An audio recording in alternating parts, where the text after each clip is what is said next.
is up, everyone? What is up? What is up? Happy Friday.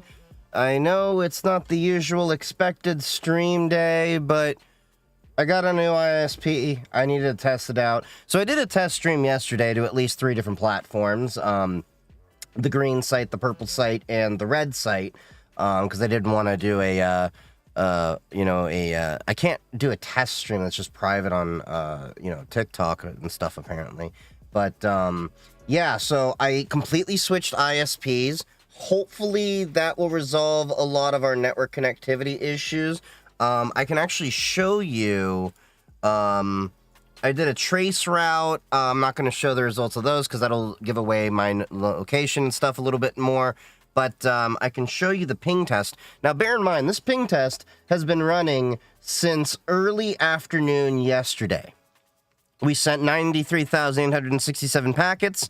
We received 93,714 with 0.162997% packet loss, which, yeah, that might seem like it's a little bit of a packet loss, but compared to where I was getting 6 to 7%, this is a frickin' win here. Unfortunately, fiber access is not as wide as it should be in the US, but also the latency was a lot better. Look at this, the minimum of 9.456 milliseconds, an average of 16.893, with a max of 62.389. We were literally hitting over 1,000 millisecond on the Breezeline ISP, as well as averaging at least, no joke, 3 times that latency. So that's pretty damn good, in my opinion, considering it's still a copper line. So I think this should hopefully resolve issues. I ran a 6-hour test stream yesterday, and out of that entire stream, Twitch Inspector only found 10 seconds of issues. 10 seconds of issues. There were little, like, frame drops here and there, but they weren't anywhere near enough to register as an issue. There was like 10 seconds, whereas we were literally getting minutes at a time of issues. So this is by far a marked improvement. We're going to see how well this sticks. Technically, I'm spending $20 more a month for this internet, but in the grand scheme, I have reliable internet. The calls at work and everything, at least within the past day or so, because I've only been testing this for less than... I've only had it for like 24 hours now. But the calls that I was doing working from home today were a lot more reliable. I wasn't getting stutters and drops and having to tell people, could you repeat that as much as I, would normally. So definitely, an improvement. So let's check the chat. Let's see. We got Frozen Fusion doing a bunch of dance emojis over there. The Wandering Pickle. Could one build a mesh-tastic device within the shell of a Sidekick so it has a recessed keyboard? Potentially, yes. I don't know the specifics of what it would take to get into there, but you can easily get something like this Heltec V3 over here. Where is my remote so we can zoom in on this guy? Bear with me. Oh, here it is. So this is the Heltec V3. You could totally run it off of something like this. Now, admittedly, I don't think this is the most performant mesh-tastic. The SX1262 chips are, if I recall, the better ones right now. There may be better stuff right now, but the Heltec V3 is very cost-effective. I think this guy only cost me about $13-14. But this could be totally a mesh-tastic device. As you can see over here, you just need to attach it a little antenna, but you can easily see that you can program this in. Now, as far as the specifics to getting this into, like, say, a Sidekick or anything like that you're going to have to figure out how to hack it together. However, you can use, I don't have the device with me right down here, but there is a device that I used and I brought with me to DEF CON, which I've really been a fan of. The LilyGo T-Deck. So they have this little device over here. Rockland makes a full-on kit with a larger battery and an external antenna included. It's sold out last I checked, but this is the LilyGo T-Deck. You can easily, 3D print a case for it. There's different versions with different buttons and things like that. Like I have the white button version. This is great. Like has the BlackBerry kind of trackball and everything. It's a great little nostalgic appeal. And let's see if we can find That's closer to what I have over here, but I'm trying to see. They also have the T-Deck Plus over here, which has the entire case and everything included. You can also, as you see, get the 915 megahertz external antenna version. I do prefer getting an external antenna for Meshtastic. The reason being is you will get better gain with an external antenna, and as I have told you many times, for those of you that have watched my videos talking about ham radio, you will do a lot better with a great antenna and a crappy transceiver than you will a really good transceiver and a crappy antenna. The antenna is more important whenever you are trying to comm on radio systems than the actual transceiver itself. Of course, somebody's going to come back at me and say, what about wireless systems? It's a little bit different there, you know, but the antenna still matters when you're talking about wireless systems. But yeah, this T-Deck Plus definitely gets my vote. It comes with a hard case and everything, so you don't need to actually do all that. It comes down to you're going to need to figure out the version you're going to need. So if you're in the US, you need the 915 megahertz version, whether you want the internal antenna or the external antenna. I will recommend the external antenna. Then remember, when using a device that requires an external antenna, do not transmit until your antenna is attached, because you can actually burn out your transmitter inside your device if you don't have an antenna there. Trust me. Everyone does that in ham radio at some point. So, yeah. And then, of course, if you're in the EU, 868 megahertz is what they use over there, whereas in the US, we are 915 megahertz. I'm not sure if it's a physical hardware difference between these. Stabby says, I've heard some people complain about the firmware on the LilyGo T-Deck. If you're talking about the stock firmware, yeah, it's garbage. Go to the Meshtastic stuff, and if you go to meshtastic.org, here, I'll bring that up for you.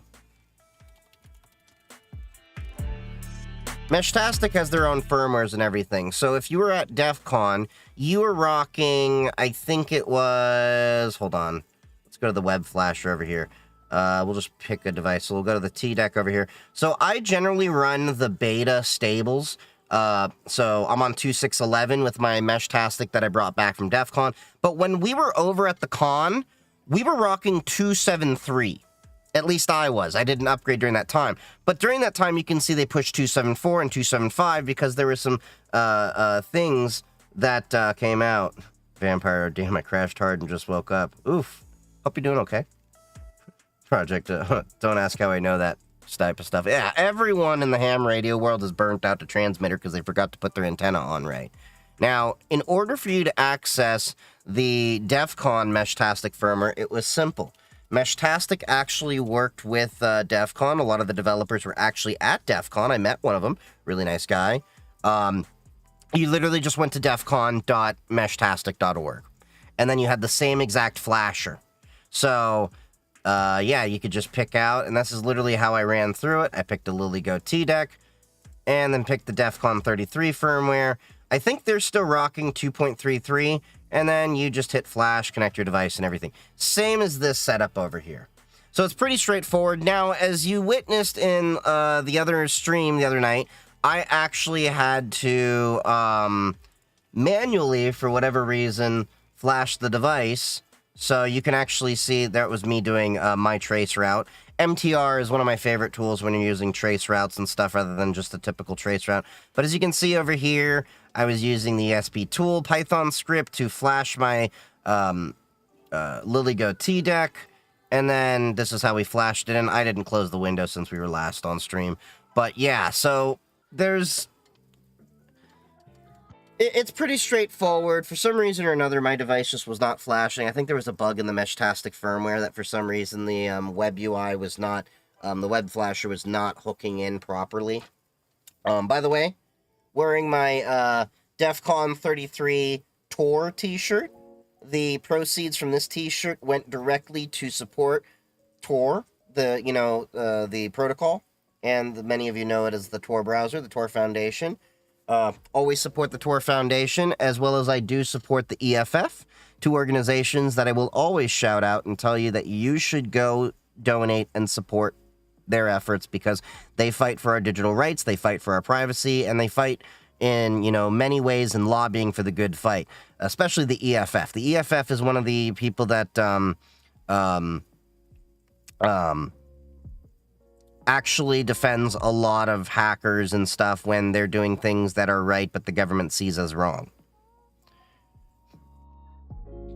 Do you support Daddy Chill? That is literally your name, and my response I will give you. See how easy it was to flip them voting machines at DEF CON 33? Oh yeah. Digital Empress actually gave me a hands-on demonstration. There's a TikTok video out there, as well as I think I put it onto YouTube Shorts, that you can see of her showing us the voting village.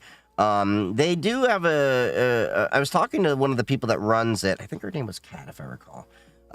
She was talking about expanding the voting village to talk a little bit more about democratic policies and stuff like that. And if they do expand that, I told them I'd be more than glad to help out and things like that, because there is a little bit of a background that I have, you know, in terms of getting people to sign petitions, things like that, back in my college days. And I've worked across all 4 different parties for different campaigns and got the insights to the different parties. And if you've been on my content long enough, you know I hold no sacred cows when it comes to politics. All politicians suck. Some just are better than others. But they all suck to varying degrees, because politicians are still politicians. But it is what it is.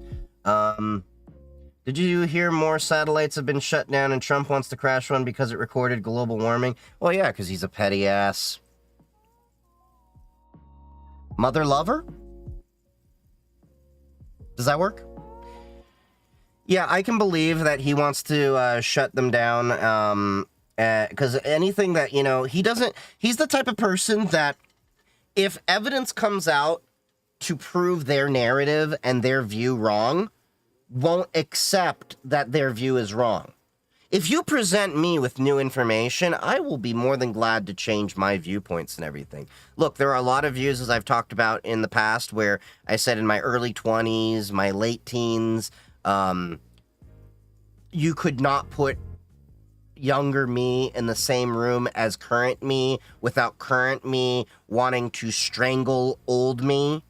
There were just a lot of backwards ideas and things that I had.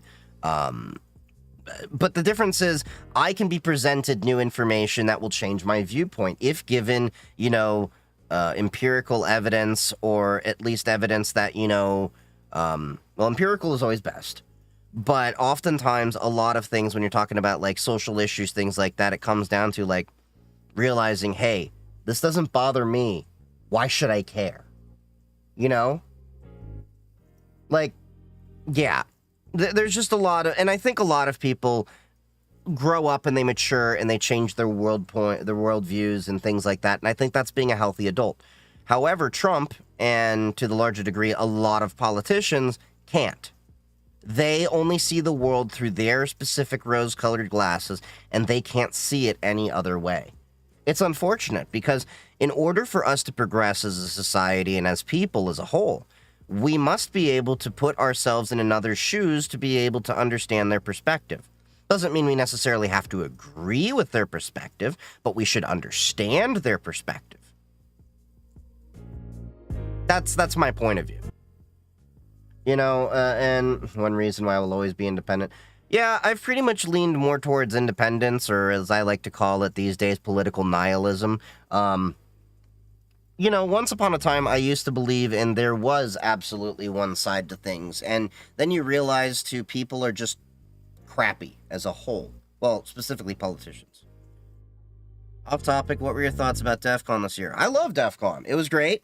Admittedly, I did notice that there were quite a few less international people there. Like, I did hang out with the DEF CON Switzerland group. I did hang out with plenty of people from Canada and, you know, from other countries and things like that. But there was significantly, from what I noticed, fewer people in a lot of other countries compared to prior years.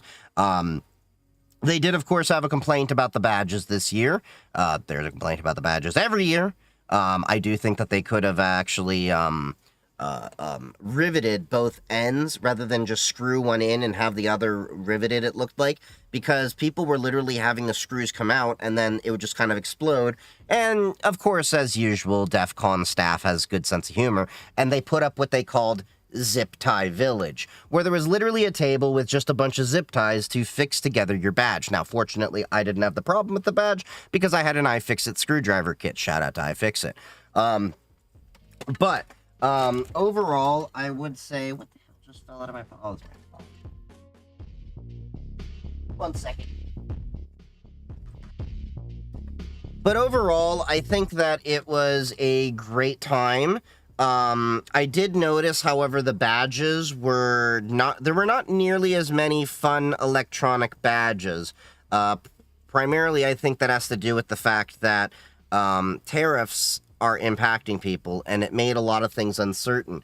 For those that are saying, well, tariffs didn't hit, well, the problem was, we had, you know, moments where Trump would say the tariffs are on, and then you'd see prices spike, and they'd say tariffs are off, and then, you know, it was just no rhyme nor reason. There was no way to really predict pricing. So a lot of the badges I noticed got smaller. Like this year, the Aerospace Village didn't make a full badge. So this is last year's badge, and this is Charlie, the badge they released this year. They still were releasing like 500 of these old ones. So this is an ADS-B receiver, if you don't recall. And then this over here can do airband radio as well as FM tuning. So I can actually track the planes and then listen to the pilots talking, ground control and all that. And it was pre-programmed for the Las Vegas airport. So you're going to have to look up the frequencies for your different airport and everything like that.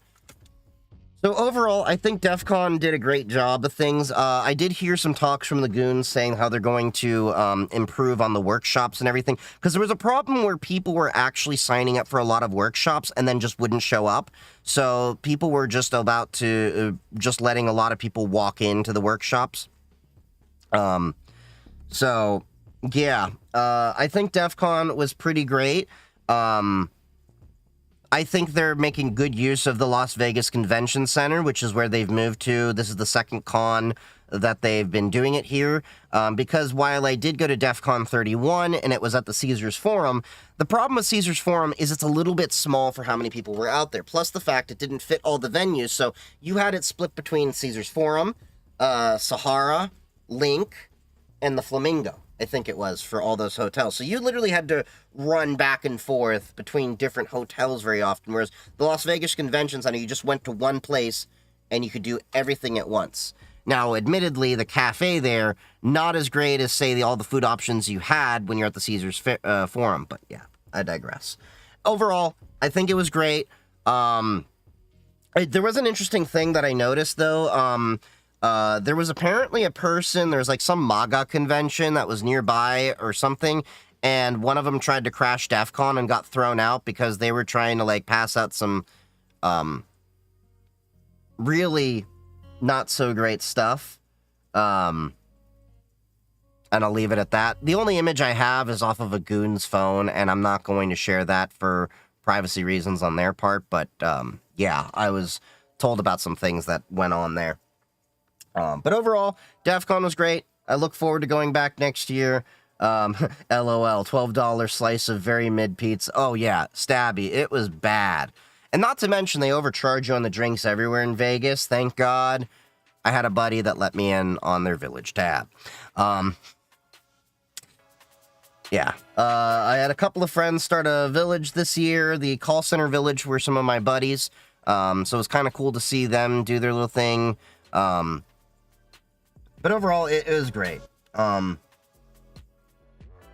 Less people of color. Not really less people of color. There was definitely a pronounced amount of people that were people of color in DEF CON, as there always is. I mean, let's remember that you have La Villa, which is your Spanish and Portuguese speaking village. So they actually do DEF CON talks and stuff in the village there in Spanish and Portuguese. They also have the BIC, Blacks in Cyber. So thank you for the follow, Wigwam. They have the Blacks in Cyber Village, which of course is celebrating representation of people of color, primarily of a black background, in cybersecurity. Everyone, of course, is welcome there. Of course, you also had, in terms of, representation of diversity, you had a lot of people there from QueerCon. So you had a lot of the people, LGBTQ plus representation. DEF CON, of course, had their Pride t-shirts and Pride flags available as official merch. The hacker community is generally one of the most open and accepting communities because we generally are outcasts. So outcasts find outcasts. But I would say DEF CON, when it comes to people of color, minorities, things like that, it's one of the most accepting places.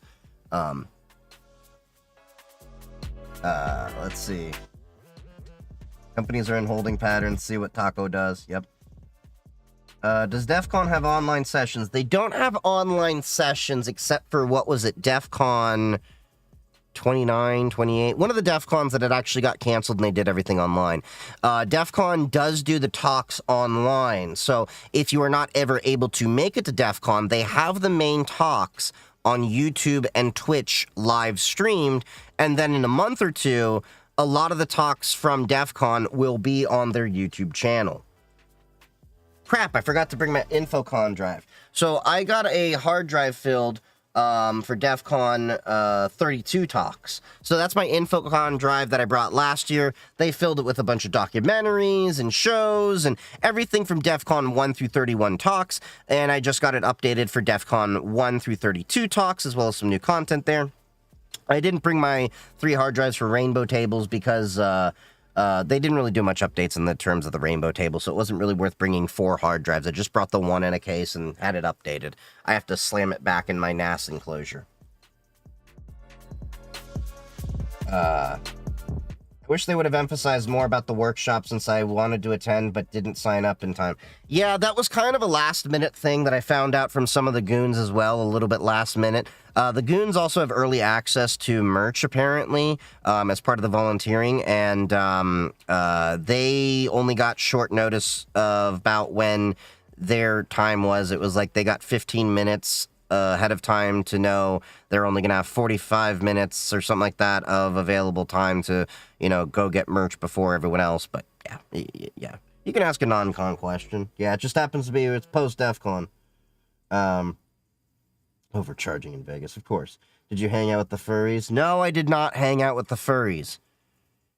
Although one of these years I will attend FurCon, even though I'm not a furry, because they have the coolest freaking badges. Okay? I am not a furry, but I want a furry badge. Okay? If you've never seen them, they are epic. They are these big, massive, animal-faced ones with tons of blinky lights, and they just look cool.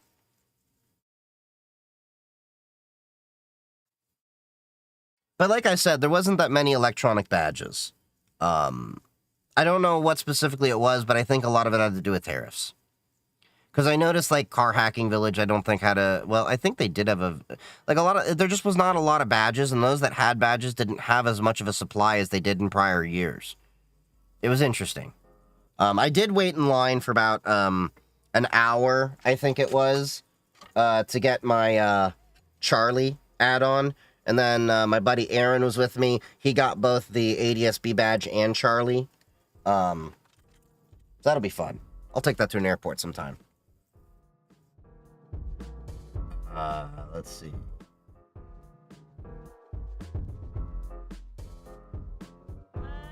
That's cool. Let's see. You all ready for technocracy rising? All the censorship popping off in multiple countries at the same time. Yeah, it's kind of weird that everyone all at once is trying to censor video games and payments and all of these things at the same time. And it's this weird, combination of people that are on the same side of things. I want you to think about this for a second, without getting too deep into it. On the political side of things. Don't you find it weird that you have conservatives and feminists on the same side of trying to go after adult content in video games and wanting people to use IDs to verify their... I find that really weird. You just have these, different groups that normally don't align at all in many different perspectives and are coming together in the weirdest of ways. Thought it was the feminists? I thought it was... No. So Collective Shout, and this blew my mind when I learned about it, they're apparently a feminist group. I know. Blew my mind. But they claim to be for feminism while shutting down female represented voices in the gaming industry that may be behind some of the content that they're trying to shut down. They also don't believe, and it's this weird thing, like, let me preface this with, I don't care how you get your bag.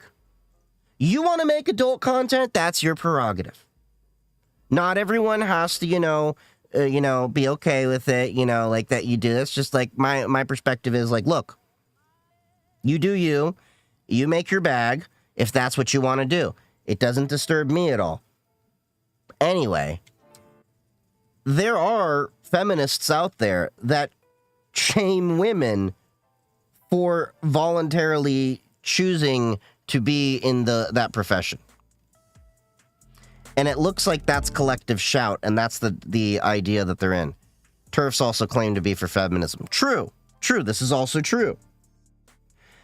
And let me put it this way. I don't really have an issue with feminism or veganism or arch users. I have issues with, people that use these things to beat you over the head with it like a hammer to force you into their way of thinking. That's right, I called you out, arch users. Go touch some grass.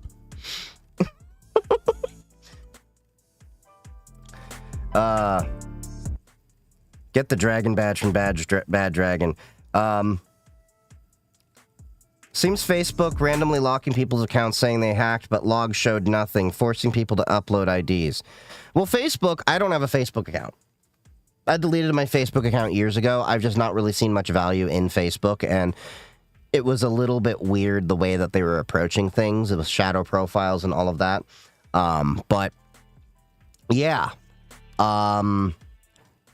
I think people need to rediscover the ideas and ways that we can communicate outside of these centralized platforms, such as, God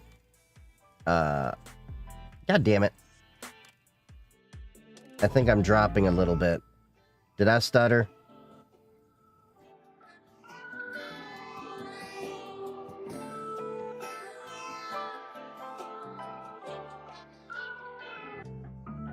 No, I didn't? Okay, TikTok saying I'm good. I wonder if I need to turn off the enhanced Twitch side, because I wonder if that's what's causing it. Good on the TikTok? Weird. Because I'm showing dropped frames over here. Okay. Twitch is being a little bit weird, it's saying, in the unstable side of things. It's been stuttering. Have I seen BetaNet? No, I have not. Okay, so it's saying stable right now. So what the hell is going on? Seen only 2 or 3 vids about a decentralized internet. Do you know what I'm talking about? So there's decentralized internet in different categories. So you've been stuttering for just a bit. Seems fine now. Let me know if it starts stuttering again. Because I may have to temporarily drop off the Twitch to remove the enhanced Twitch. So I'm using the enhanced Twitch thing. So it like broadcasts several different streams, but I'm noticing it uses like about 4 megabits more. How's the new ISP? What speeds? 1 gigabit by 40 megabit. It's stupid. It's the upload that I'm still constrained on. Okay, so it seems like we came back a little bit more, but yeah, we'll have to keep an eye on that. But I have noticed with the new ISP, the latency is a lot better. I just didn't test streaming to 4 platforms. I only tested 3 because TikTok, you can't go private. But anyway, they'll never give us good upload. Maybe. I've been at least applying a little bit of pressure on the different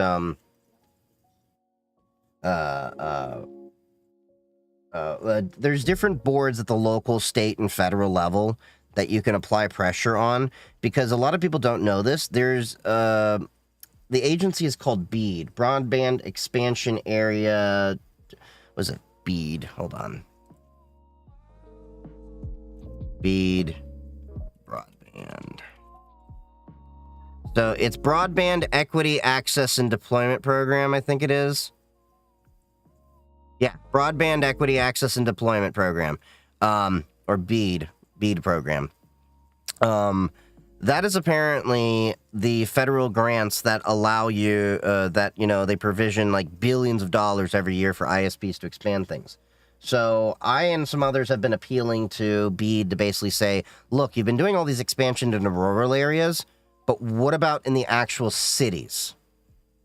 It's kind of ridiculous when, like, don't get me wrong, rural areas do have a right to have access to internet, but your cities tend to have overwhelmingly workers and users that actually are a bit more data hungry. And those need to be maintained.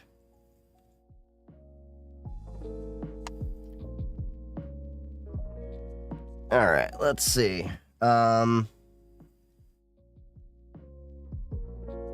Okay, but yeah, back to the decentralized internet point before I got off track. There's 3 different competing standards right now. So Tor, the onion router, that's the oldest, most mature one of them. A lot of you are familiar with it. And when people think of darknet, that's what they think of, you know, as the darknet is Tor networking. And Tor is just a protocol. You can plug it into a lot of things. I use it for my Monero node to connect over. The other option is called I2P, Internet Invisibility Project. So as to compared I2P, I2P is a self-contained decentralized network that is, you know, private in the way it works. Whereas to oppose Tor, Tor, you can use it both for staying inside the Tor cloud to access things inside the Tor network, but you can also use it to access what we call ClearNet. So, like, say you can go through your Tor browser and start accessing Facebook, CNN, stuff like that. The third option is something that is relatively new, was launched at DEF CON 31, and they said, when I spoke to them at DEF CON and B-Sides, that they are looking to make it a stable version next year, and that is Valid. And I can see Valid as being a potential successor to Tor in I2P in the way that they're approaching things, and the way that it can be decentralized with their own cloud and everything like that. But yeah, it's, I think Valid's going to be really promising, though. Tor is slow, though. No, actually, you can get some pretty fast speeds on Tor. I've actually been on a few Tor nodes where I've actually been pulling like 50 megabits per second, 100 megabits per second. It really depends on the route that you're going through. So, yes, when you're talking about it hops through several things, there is additional latency, but there is ways to pull it in. A certain Orange and Black hub at one point actually had a Tor version of their site, believe it or not. And you could watch videos through it. I had to do this for research purposes. She even got me on camera.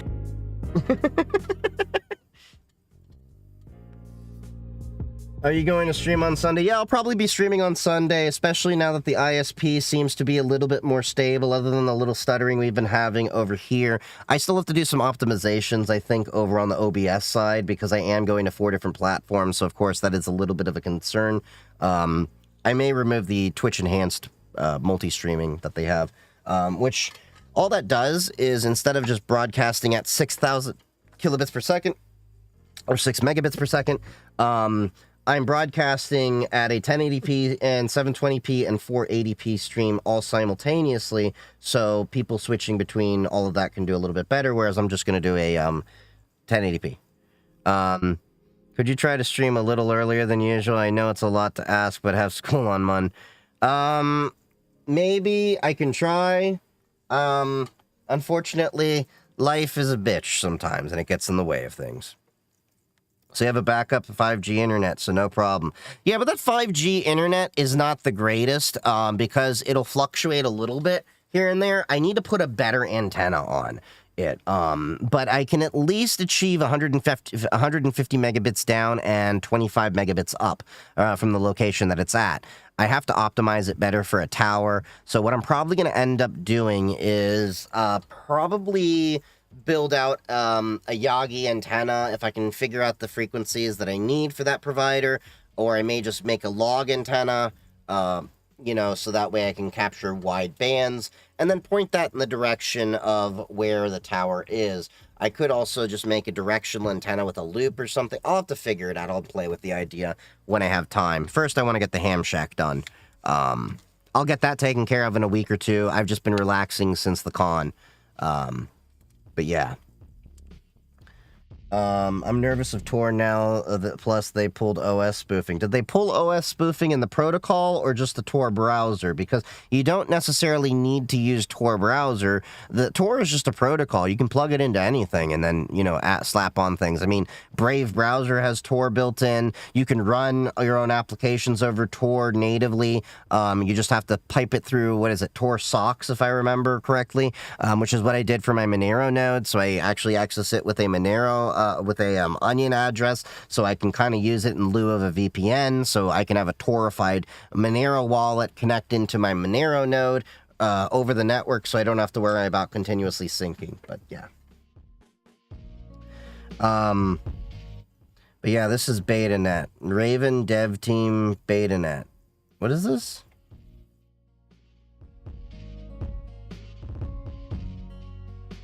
Let me take a look at what you got here. Alright, Vampire, let's see. What is this?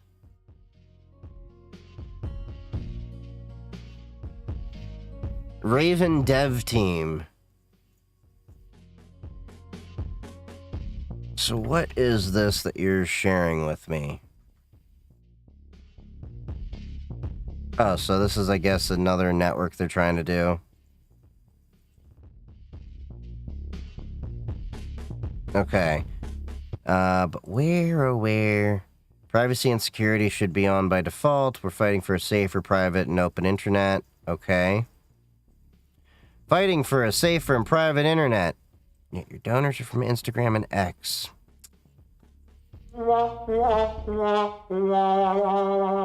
I'm sorry, I had to call that out. Okay, so softwares... Okay, so the future roadmap, let's take a look.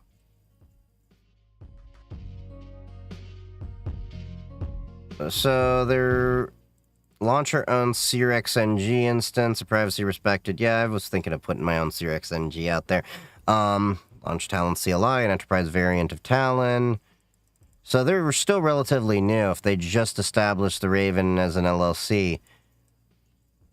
I'm curious if they're going to be able to achieve all their goals, because some of these, launch Raven content creator program where we pay content creators to promote Raven's message. I'd like to know more about the fundamentals behind this. Because the problem that I have is that people can easily spit out a bunch of buzzwords and make people hop on any, you know, trend or train. And we've seen it time and time again with a lot of the cryptocurrency scams and all that. So, I mean, they don't really have much to go off of. They have a few apps over here. Raven Intel. So that's a threat intel.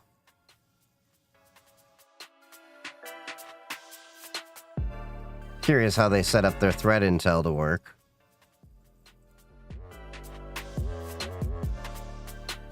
Okay. Raven Intel version. So they have a BSD3 clause, but where, oh where is their code hosted? They have an encrypted bin. So it's like burn after deleting that we do. And there's a fight against censorship by contributing to the Tor network from your browser. Oh, Snowflake. So Snowflake is just an extension that you can add into your browser at any given time. I've talked about this actually a couple of years ago when I was saying that you should contribute resources whenever possible on a machine that you can trust so that people can actually bridge into the network. So Snowflake actually allows people to if I recall correctly, bridge into your machine so they can access Tor from censored areas. And it's interesting that they're talking about, you know, fight against censorship to the Tor network. So are they building on top of Tor? Then the question would be, I just have a few questions. They have some bounties over here for things they're trying to build out. So they're trying to do... Route 256. The signature of ED25519, a Diffie Hellman of X25519. Okay, so they are looking at a post-quantum cryptography, which is... Yeah, that's pretty much a must if you're building right now. Layer functions. They call it a 3-layer model, yet I see 8 layers here. Access media, any bearer, fiber, 5G, SAT, LoRa. I'm going to be interested to see how they work that out. Path selection and routing, cover transport, HTX over TCP 443, quick 443. So if they're using 443, I would give the assumption, and you know what they say about assuming, there's probably going to be some TLS SSL built into that.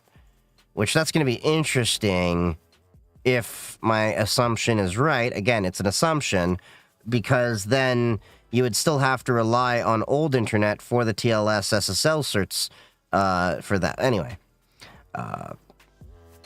Overlay mesh, libp2p, v2 object relays, so it's peer-to-peer.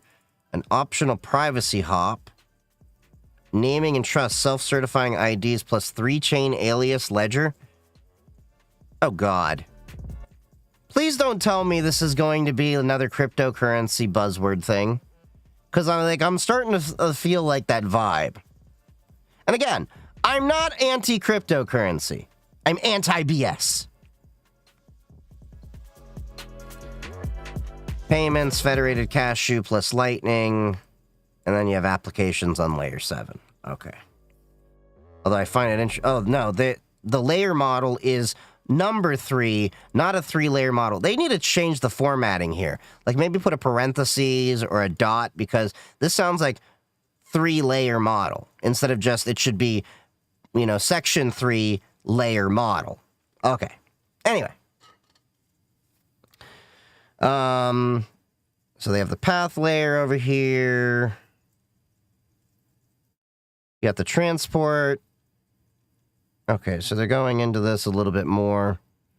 All right, it's supposed to be here, the front origins. Fingerprint class, peer connection, per connection, calibration, pre-flight to the same origin, or same CDN pop if it indicated, must be performed before inner handshake. Any deviation must fail closed.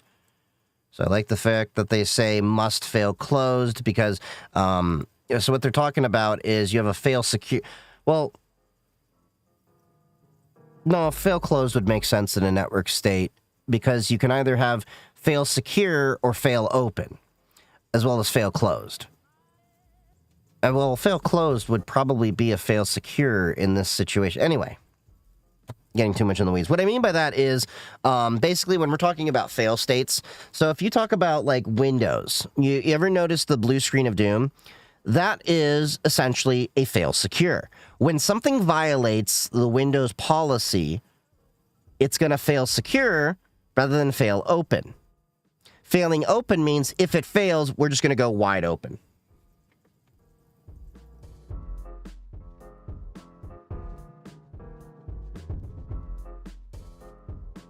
So, yeah. Trying to see, did I just stutter? Let me know if I stuttered over there. Damn it. Hold on. 1 second.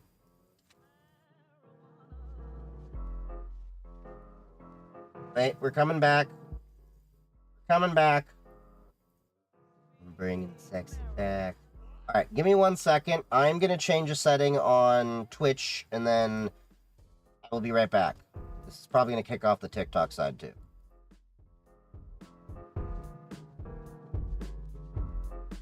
settings.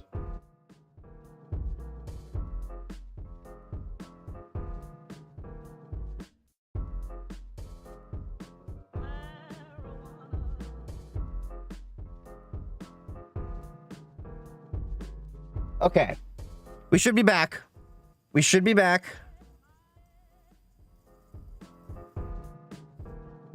Okay, so I dropped the enhanced Twitch setting.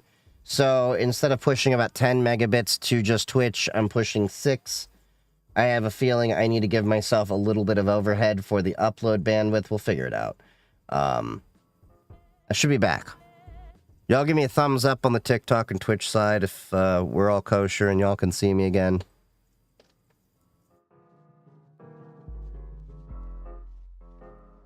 We're still playing with these things. Okay. So it looks like we're good on TikTok. I think we should be good on Twitch. Okay, cool. So, yeah, I just... With this Raven thing, I just have some questions.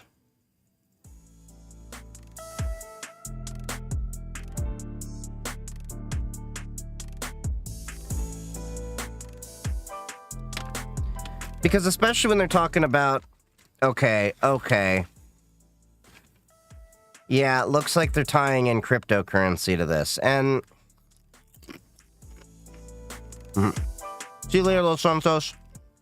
So, here's the problem. I'm not anti-cryptocurrency. I'm anti-crypto bro. Do you understand what I mean by that? Well, remember, I was one of the people that was very much a proponent for cryptocurrency for so many years when I was doing content. The problem is crypto bros came in and perverted the entire idea of cryptocurrency and what it was meant to do. It was meant to help bank the unbankable and help us overturn the entire debt-ridden economy that allowed us to have the financial collapse of 2009. If you don't believe me, read Satoshi's own words when he was talking about Bitcoin. That now I'm at the point where anytime I see projects and it's like there's cryptocurrency attached to it, I have to suddenly start side-eyeing it and being like, are you legit? I'm not hating on the project solely because of that, but yeah. So if I write their C library for them, are they going to pay me in cashes? They're probably better than peanuts, right? That's the other thing, because they're saying they're going to pay in like so many thousands of dollars. Hold on. Where was it they had?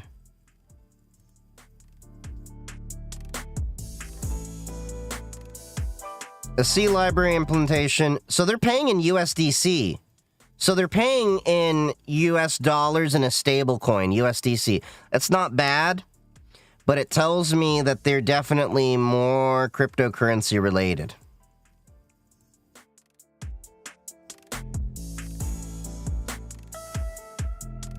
Like, do not get me wrong, but just be aware of that.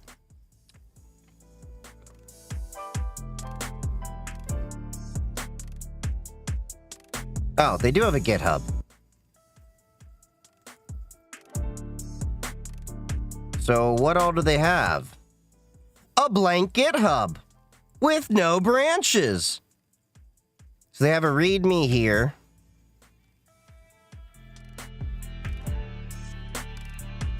Okay, so this is literally everything we just read through.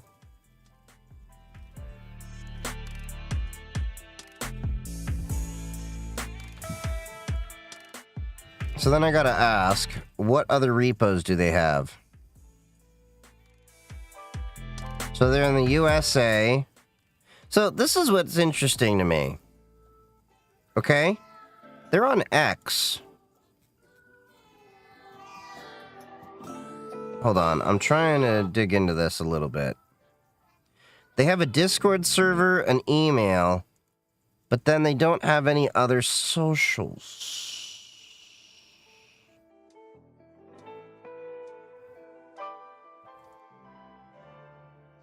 And then it points to an X account here. I just find it weird that, you know, projects that's devoting themselves to decentralization isn't on decentralized platforms. Like, I'd expect a project like this to at least expand their reach into, like, say, Mastodon and Blue Sky. Or whatever your complaints are about those networks. Those are where a lot of the people that are decentralized are primarily going to be, especially in the dev space. Twitter, in my experience these days, is still more focused on a lot of crypto shills and crypto scams when you're talking to things. And look, this is just my own words. I could be totally wrong on this, okay? I am totally open to finding out, oh, nope, I was completely wrong. Things great at the end of the day. But I'm just telling you my instincts, my gut feelings out the gate. Blue Sky is like a ghost town. No, Blue Sky's pretty hopping. It's one of my most engaged platforms. I can actually show you.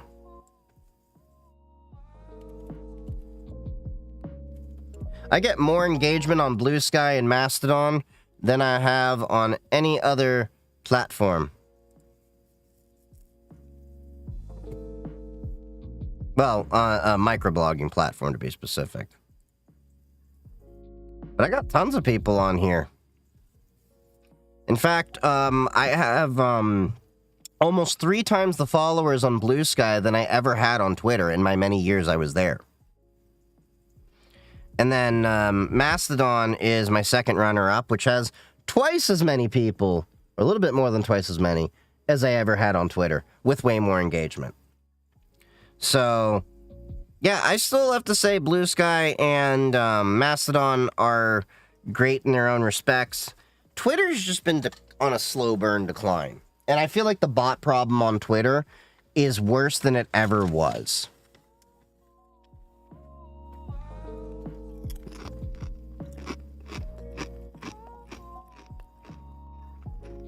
That's just my 2 cents. Okay. So let's catch up on chat.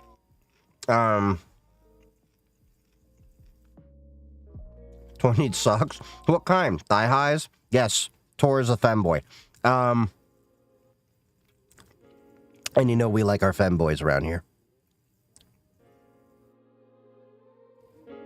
She even got me on camera.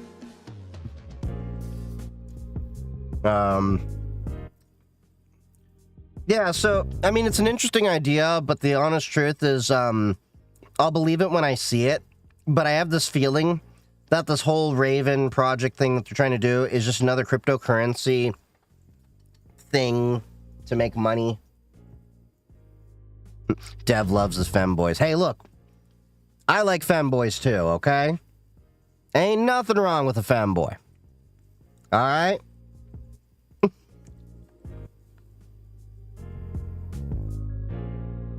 Let's see. I want to buy some crypto. What's a safe way to do it? Oh, Los Santos just stepped out. Damn. Generally, I recommend most people go to Coinbase. It's one of the more safer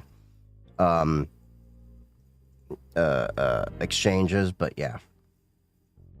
Femboy's on top in more ways than one.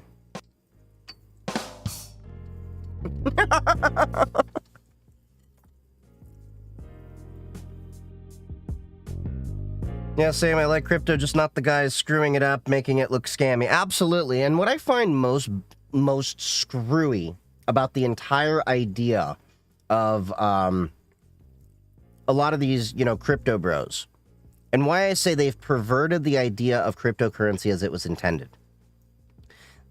They are measuring their wealth of cryptocurrency in how many dollars they are making. I want you to think about that critically for a second. Cryptocurrency was designed to upend the debt-ridden economy that we currently operate in. So why is one person valuing their gains in terms of dollars? We should be then seeking to replace the entire dollar, euro, fiat-based economy with a cryptocurrency, as is the end goal, per Satoshi Nakamoto when he tried to do this whole, like, experiment with things. So the idea of cryptocurrency as it stands with all these crypto bros is no more than just going and buying Beanie Babies. And I hate to reduce it down to that idea, but that is the honest truth. Because you have these people speculating on currencies and what they will make in terms of dollars instead of what the actual real world impacts are of a potential cryptocurrency. Furthermore, you know what annoys the hell out of me? So many people were raising up arms about the energy consumption of cryptocurrency for so many years. And there was a lot of cryptocurrency operations that, yes, they were, using a lot of power. But many of them were using renewable energy means. However, LLMs and AI have now come about and have basically, overtaken any of the wildest predictions we had with cryptocurrency and energy usage. But then a bunch of those same people are freaking quiet about it. Have you seen the projections for how much energy usage is going to be due to AI and LLMs?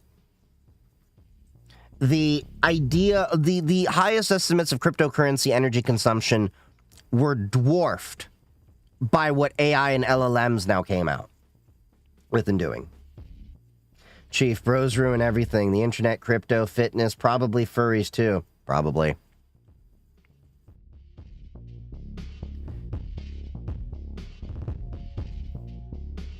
And it was meant to be a form of freedom, not another stock market. Yeah, and here's the thing. With an actual stock market, I can see why the value of a stock goes up and down based upon the psychology of the market. Does it necessarily always make sense? No, but it makes more sense than the way cryptocurrency's been operating. Never in my wildest dreams, when I sold the few dozen Bitcoin I had to get the property that I have, think that Bitcoin in its wildest dreams could even be worth $100,000. To me, this is feeling like a little bit like a bubble. Could I be wrong? Absolutely. But I just don't like where everything has come about this. Never thought about that. People are less critical of LLM's power draw than they were about crypto. Think anyone's looked into the why? I think because the difference is that a lot of people couldn't really understand the real idea behind cryptocurrency and why people would want to do that. They were just like, you had a lot of these people that were like, cryptocurrency is a Ponzi, scheme, a pyramid scheme.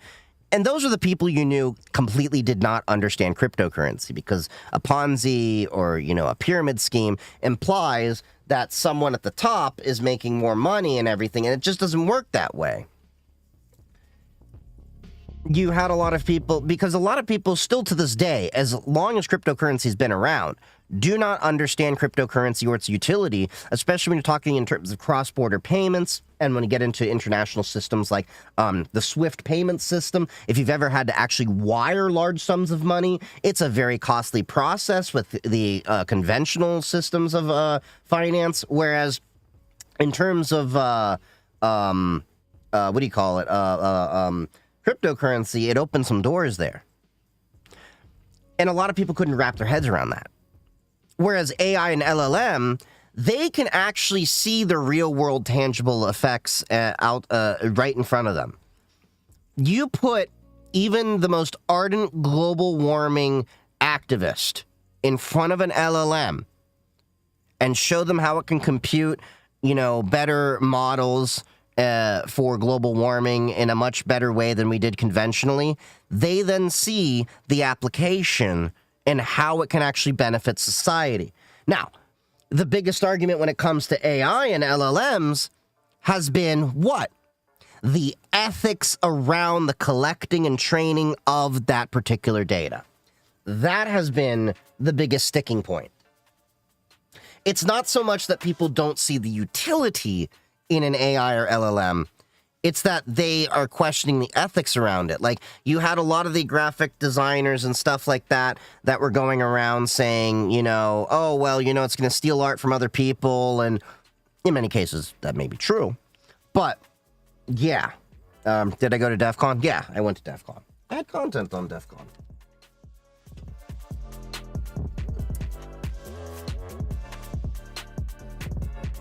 You just switched to Linux? Nice. Hope you're enjoying it and happy hacking, bud. I did too. It was pretty great. Yeah, I really enjoyed it. I got to hang out with quite a few of my friends. I miss a lot of them already. Although it was kind of fun palling around with Aaron and Abby. We had a lot of fun. I just ran into Abby, and then I just basically was like, come on, girl! We're gonna go party together!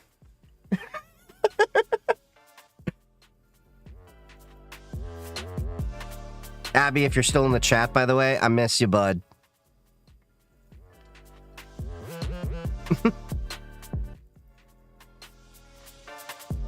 I don't like Vegas. Let me make that very clear. I don't like Vegas. I was eventually heading that direction, I think. I don't know. We were drinking so much that I don't know what direction we were going. We were just following Aaron through the Tesla tunnel, I guess, at a certain point. And then we're just like, oh, look, village parties. Yay!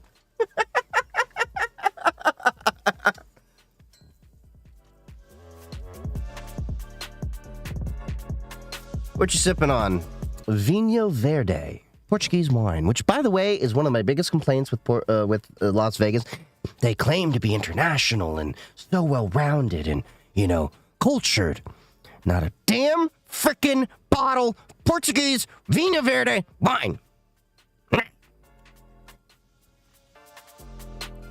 What does happy hacking mean? I was just tired of bloatware and creepy windows. I'm using it. Happy hacking is just a term that we use amongst each other in the hacker community to basically, you know, say, enjoy your tinkering, you know, and, you know, have fun with, you know, your exploration of technology. It's a term that's actually been around since, I believe, the 1960s. One of these nights we're going to have to watch Revolution OS. When does that, where does it hold on.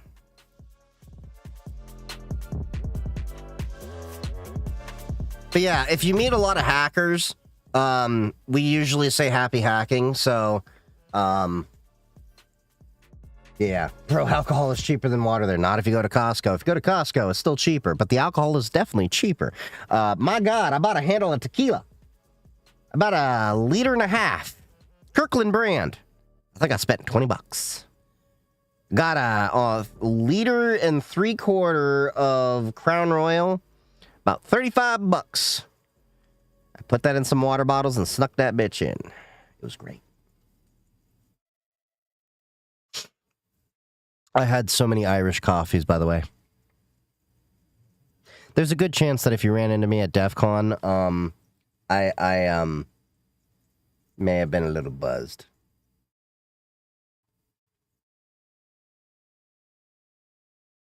Where's that? Sorry, Miss Jackson.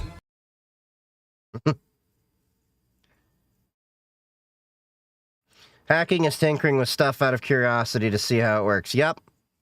And a lot of people have the wrong connotation of what a hacker means. They think, oh, he must be in a hoodie hacking the government and the NSA and, you know, breaching the firewalls. No, hacking can mean different things. I mean, if you're tinkering with technology, if you're hacking together a home lab, you're a hacker. If you're messing around with some code to see how you can get something to work, you're hacking.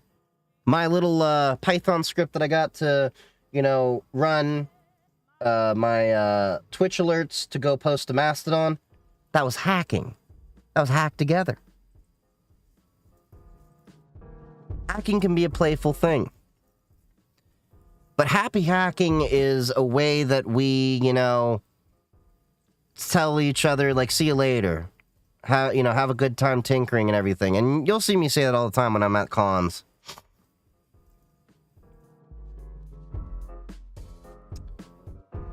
Let's see, catch up on the chat. I'm getting an ad for mac and cheese. Now I'm hungry. To be fair, Beanie Babies didn't make millionaires. I think some people made money off of Beanie Babies, but a lot of people lost money off of Beanie Babies. Now, the guy who sold Pet Rocks, he made a bundle. But for that same reason, it's worse. Yeah. I use Mint because shit works. Used it as a base for my pen testing laptop. Painstakingly installed everything and configured runs primo. I would have just told you to use Parrot OS. I use Parrot OS. By the way, I had to order a battery for my Parrot OS laptop because I noticed when I was at DEF CON, mind you, this laptop's like 5 years old now. It's my System 76 Pangolin. I think it's the Pangolin 10. in terms of models. The battery apparently was reporting only 40% battery life. Not 40% charge, battery life. So it only had a capacity of 40% of what it was designed for. So went on eBay, found the battery. Luckily, System 76 is right to repair friendly, so they had the model number for it. Found one. It's about 56 bucks. So we'll have that installed probably in a couple of weeks.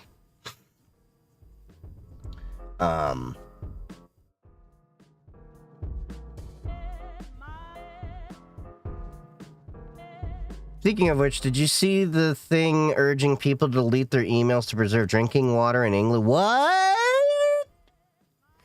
Okay, somebody's gonna have to explain this one to me. Urging people to delete emails to preserve drinking water in England.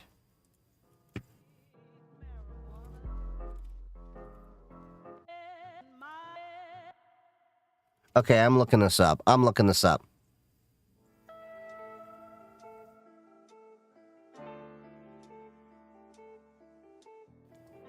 Jesus. Millions told to delete emails to save drinking water?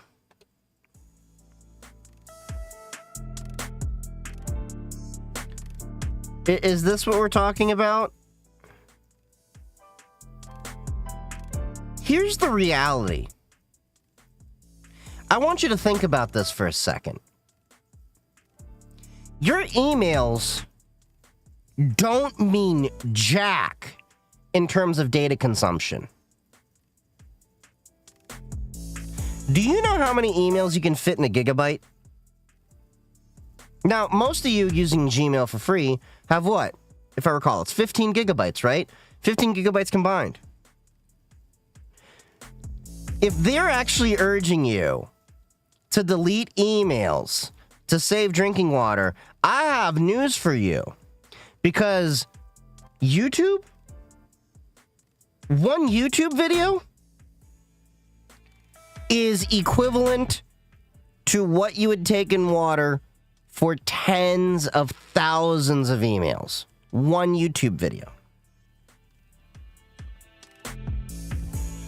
I understand where they're coming from, because they want to save drinking water. But I think a lot of the cooling that they actually do inside of... now, I'm not familiar with the data centers that they have and how all of them are pulling in water. But I know a lot of them actually aren't pulling it in from potable water sources. They're pulling it in from rivers and such directly. I'm curious who actually led up this idea here. Like, are these people that actually have a background in technology to understand the technology that they're discussing and how it would actually be an impact? Because to me, at least on a surface level, knowing what I know, and again, if anyone has any information differently, you are more than welcome to share it with me. I could be wrong here. But at least from the knowledge that I have, being in tech and cybersecurity and having dealt with data centers, emails are the least of your problem in terms of data consumption. Moving everyone to more efficient codecs for your video processing, that would probably be a little bit more, because then you can condense better quality video into that. One YouTube video is still going to be worth like tens of thousands of emails. So this seems more like it was about, what do you call it? Getting people talking about it. The publicity side of things. That was the word. UK Environment Agency of Water and National Drought Group Chair said in a government press release, the current situation is nationally significant and we're calling on everyone to play their part. Yet this ain't going to be Jew and Jack.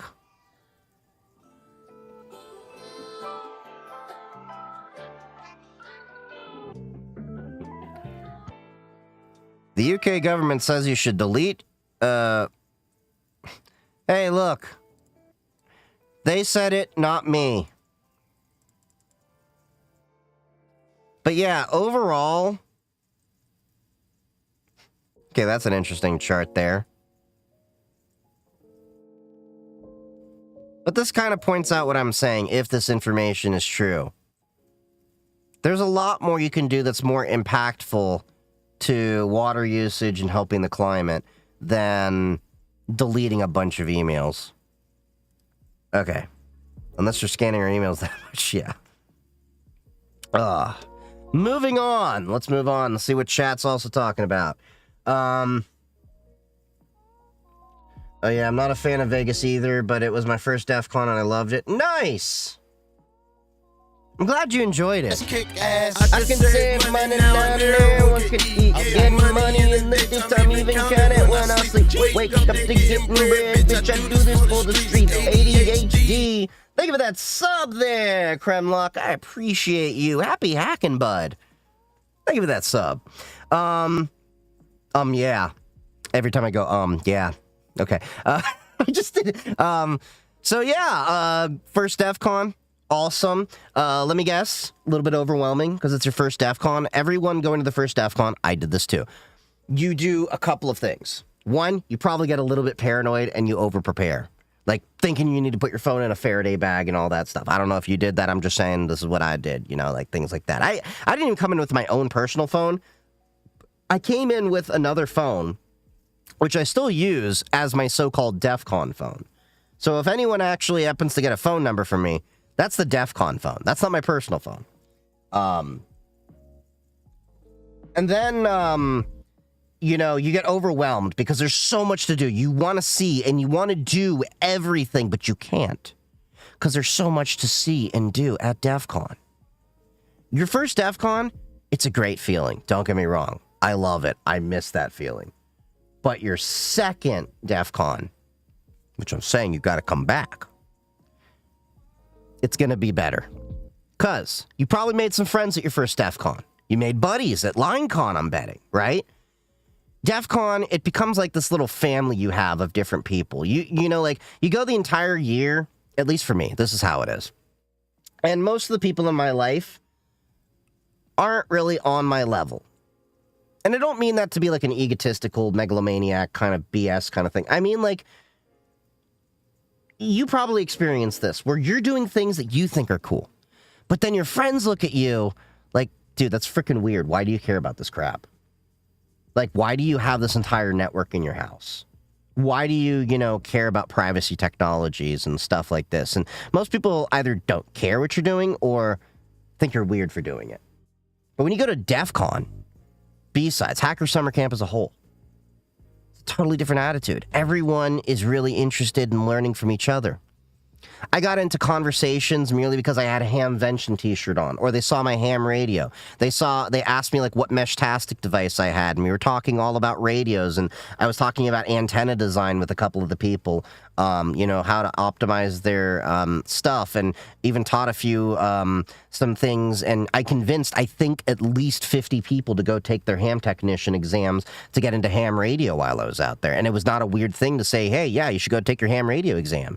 And they're like, oh, yeah, I'll do that sometime. I'm like, well, they're doing it for free right over in the, you know, the village over there. So you should go get your exam. Go get your ham license. And then next con you come over, think about getting a GMRS license.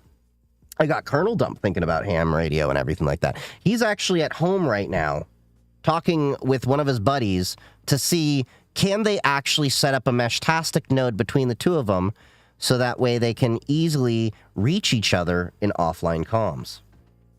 You also get a cool HRV patch when you pass too.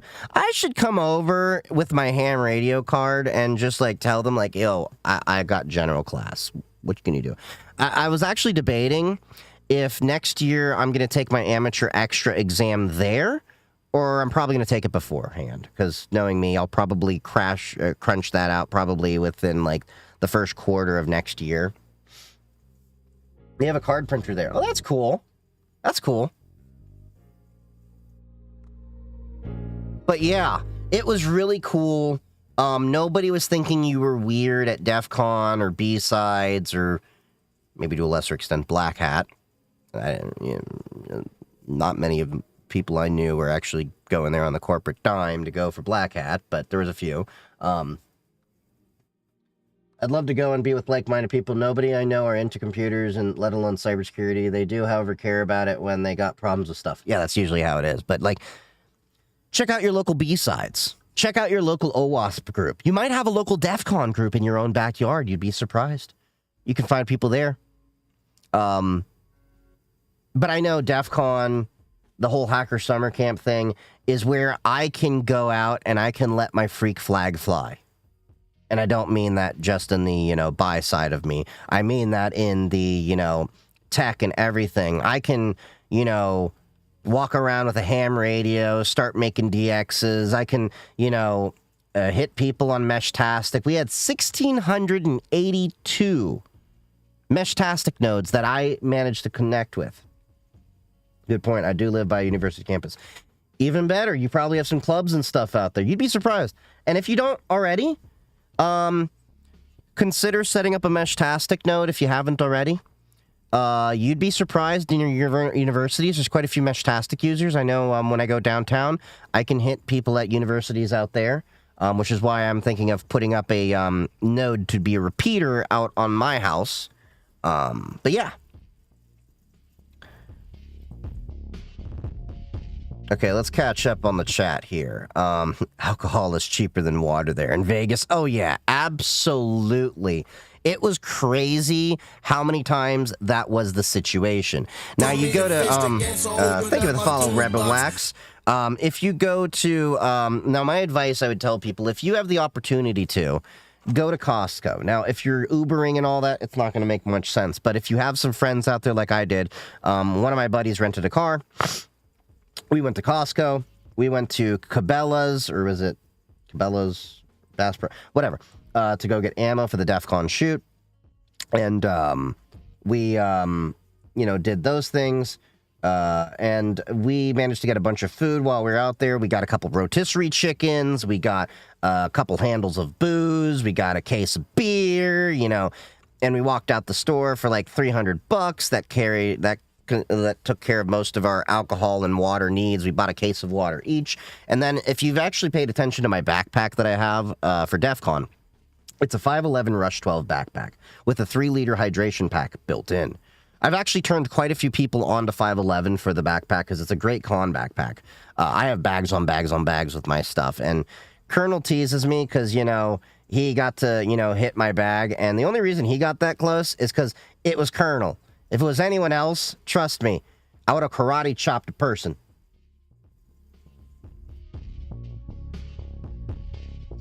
But yeah, still seems counterintuitive to bring a ton of computer nerds to Vegas, but I guess it's profitable enough to keep it going. So the reason why it started in Vegas, you have to understand, is originally it was a West Coast thing. And Vegas was the closest place because a lot of people didn't want to have hackers nearby. Well, Vegas wasn't nearly as, the thing it is now when this started like 30 or so years ago. It was always the thing, but it wasn't to the extent that it is now. And, well, Vegas is one of the few places that actually can physically support the amount of people there, as it's grown to where it is now. It used to be like a mecca where people would drive in. Colonel Dump was telling me stories where he used to drive from, California with his buddies, and they'd have totes of tons of equipment and computers, and they'd have their own little network and home lab set up in their areas, hacking away stuff when it was totally different. And it was it's evolved into this thing where now it's an international event. And Vegas is still one of the few places where you can logistically support an event of this size in the ways that they do it. That's just the honest truth. And there's a reason why, Zscaler Zenith, AWS reInvent, CrowdStrike's Falcon, and a lot of other cybersecurity events still go to Vegas because Vegas is one of the few places that can actually accommodate all the people there that come into at least conventions. Even CES is out in Vegas. And realistically, if you were to even look at alternatives to Vegas for a lot of these conventions, you'd have to look at cities that could support a Super Bowl. And I don't need to explain to you, but the Super Bowl logistics aren't always the greatest. Let's catch up with chat over here. Did you get a rental car from Enterprise? No. Still seems... Oh, yeah, we answered that. Hacking is tinkering with stuff out of curiosity to see how it works. Yep. Did you check out the Wizard LLM game thing? I have not. Do you think the Steam Deck is the best for all-around mobile gaming PC handheld? So, I'm gonna put this disclaimer here. I don't really do a lot of gaming on the go. It's one of those things, like, if I do gaming, the only times I really game is when I'm on stream here. I just don't have a lot of time for gaming. The Steam Deck looks like a very solid console from the little I've played with it. I personally don't see value in purchasing one because I just don't game a lot. But I've heard great things about it. But I've also heard great things. I think Lenovo has a device. I think Asus also has a device. I haven't heard as much about that, but I think it's a worthwhile device, especially if we want to support gaming on Linux. I feel like the movie depictions of hackers caused a lot of elitism. What you call hacking reminds me of the roots with phone phreaking. Well, yeah, Hollywood bastardized the idea of hackers and everything. I mean, the problem is, like, anytime we give any realistic depiction of what hacking looks like, it freaks people out and they tell them to stop it. Look at the first season of Mr. Robot versus a lot of other things going on when they define hacking. The first season of Mr. Robot was by far the best representation that I've seen of Hollywood when it comes to cybersecurity and what it realistically can look like. The problem is, it actually taught a lot of people about the real things that can be done, and that freaked the hell out of law enforcement and everything. Law enforcement has this misguided view that if we educate people on the things that can happen, that, you know, it will create more criminals, but I would argue just the opposite. If we give people the proper tools to learn about cybersecurity through a medium they can better understand, they will better understand the practices to keep them private and secure. A lot of people don't understand the way the world currently is because they have their eyes glossed over as if they've taken the blue pill from Matrix every single day and just believe whatever they want to believe. Whereas many of us, unfortunately, have taken the red pill, and I don't mean that in the Andrew Tate toxic way. I mean that in the classic Matrix, Neo was given the red pill by Morpheus kind of way. The way it was really intended to be.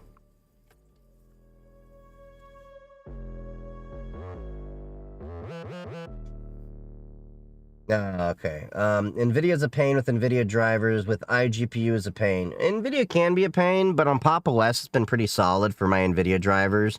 I just do an apt update, apt upgrade, and then install the new driver, and I'm good to go. What's up, Rebel Wax? Binks, how's it going? Catch up. Thank you, Kremlock. Think you're a good dude, too. Okay, so yeah, like-minded people. Okay, we talked about that. CHmod 777. Funny. You do live by, okay. There are no users where I am. Well, Wigwam, if you build it, they will come. So this is the one, you know, paradox, conundrum, whatever the proper word is, that I see with Meshtastic. A lot of Meshtastic users don't want to use Meshtastic unless there are users by them. And by virtue of them not, you know, putting up a node to support a mesh network around them, then other people who go to try it don't see other mesh users, and then they have the knock-on effect there. So I'm telling you, put up a node, a solar-powered node, on your fence, on the side of your house, on a pole you just staked in the yard. Get a T-post driver with a fence post, strap it to there, set it up, and then have people be aware there's a mesh node, and people will discover it, and then more people will join your network.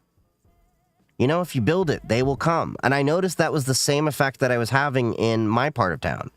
I put up a node. There was no one really around me. I started seeing other nodes, and we started talking with each other, and then before you know it, we're letting other people know there's a mesh going, And then slowly but surely, you get to the point where you then have some decent coverage.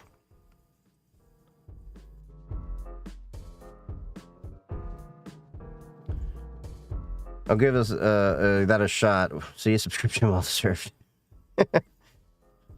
Darko thing. How you liking Pop OS? I like Pop OS. I've been using Pop OS as my main daily driver for general computing needs for 5 years or so right now. I use the LTS. It's pretty solid. I can't wait till they have the Cosmic desktop environment because I do like the styling of GNOME, but GNOME is a little bit dated, especially with how the Foundation is running things. And Cosmic DE, I think, is going to be a nice improvement, especially if they have everything rewritten in Rust and System 76 can maintain it a little bit better with a little bit more direction. And then I also use Cubes OS. Debian is on my MNT Pocket Reform, and I also use Parrot OS. And then sometimes on servers, I use either Debian, Ubuntu, Red Hat, depending on my mood. Or what purpose I need to have it run. Especially since CentOS is no longer around. What is it? Alma Linux, I think it is, or Rocky Linux are the ones for the servers. I haven't done too much on the RHEL side of server things, outside of direct Red Hat, especially at work.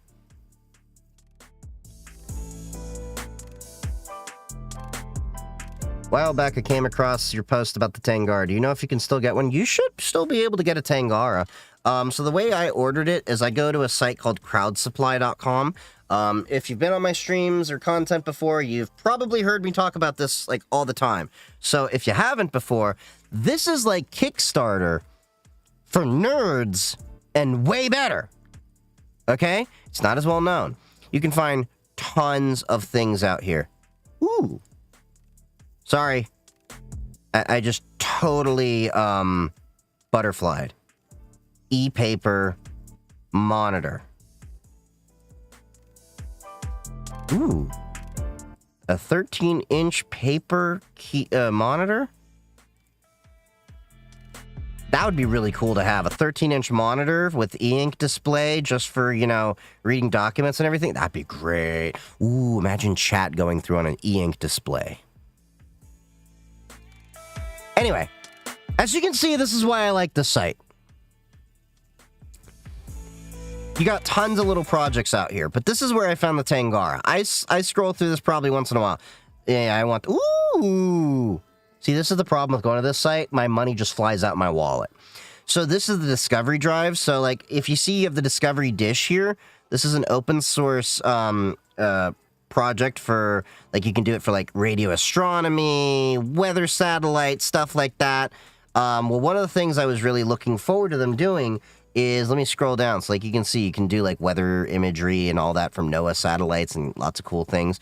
Well, they were coming out with this, which is what I was waiting for, which is this. So you'll be able to rotate the dish as needed. So, yeah, anyway. Let's go back to what I was actually here for. So, like, you can find tons of little projects. See, this is where I bought the MNT Pocket Reform originally from, and the Tangara is also here. Let's find the Tangara, though. Let's go to the browse. Where'd it be? Audio and music. So you should be able to buy it. Lots of projects. There we go. Tangara. Ah, not available. That's a bummer.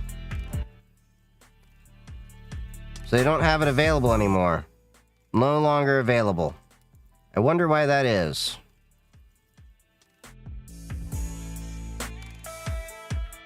So I'm wondering what their update was.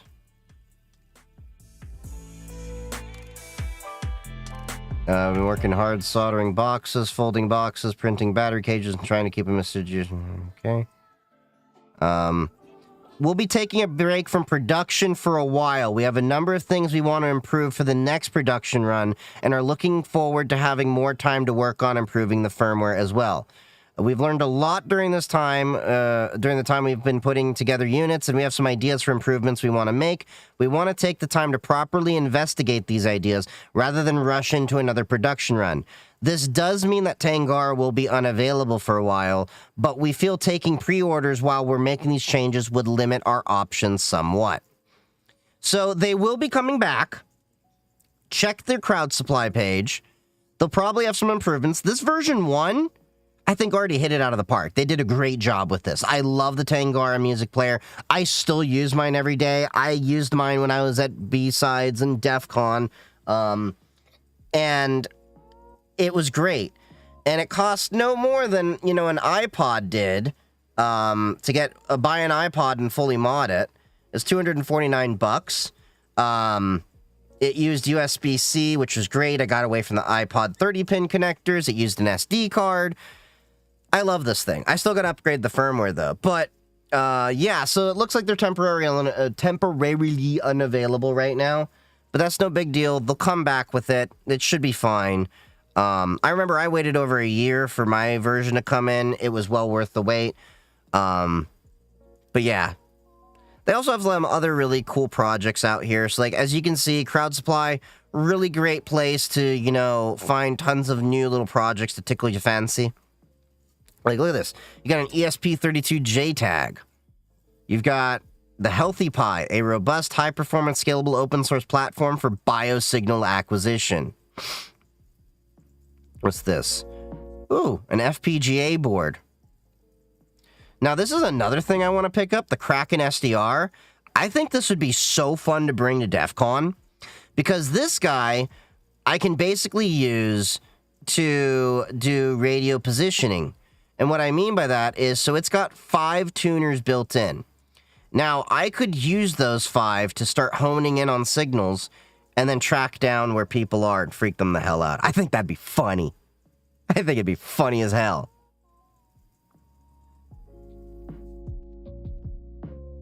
Just start messing with people. I think that'd be fun. I do want this Kraken SDR. It looks really nice. It's a little bit expensive, though. $750 plus another $200 for the antenna. So we're talking probably a good G. Now, why do they need a Raspberry Pi? I have Raspberry Pis, though. This is why I need a second job. Yeah, I totally agree with that statement. Sounds like the bystander effect. Oh, you're talking about the Meshtastic discussion? Yeah. 5 years, that's a long time. I'm a big distro hopper. I can only stick with the distro for like 2 weeks. Well, you know, sometimes you gotta be with someone for longer than a couple weeks to figure out how to, you know, perfectly hit the motion of the ocean.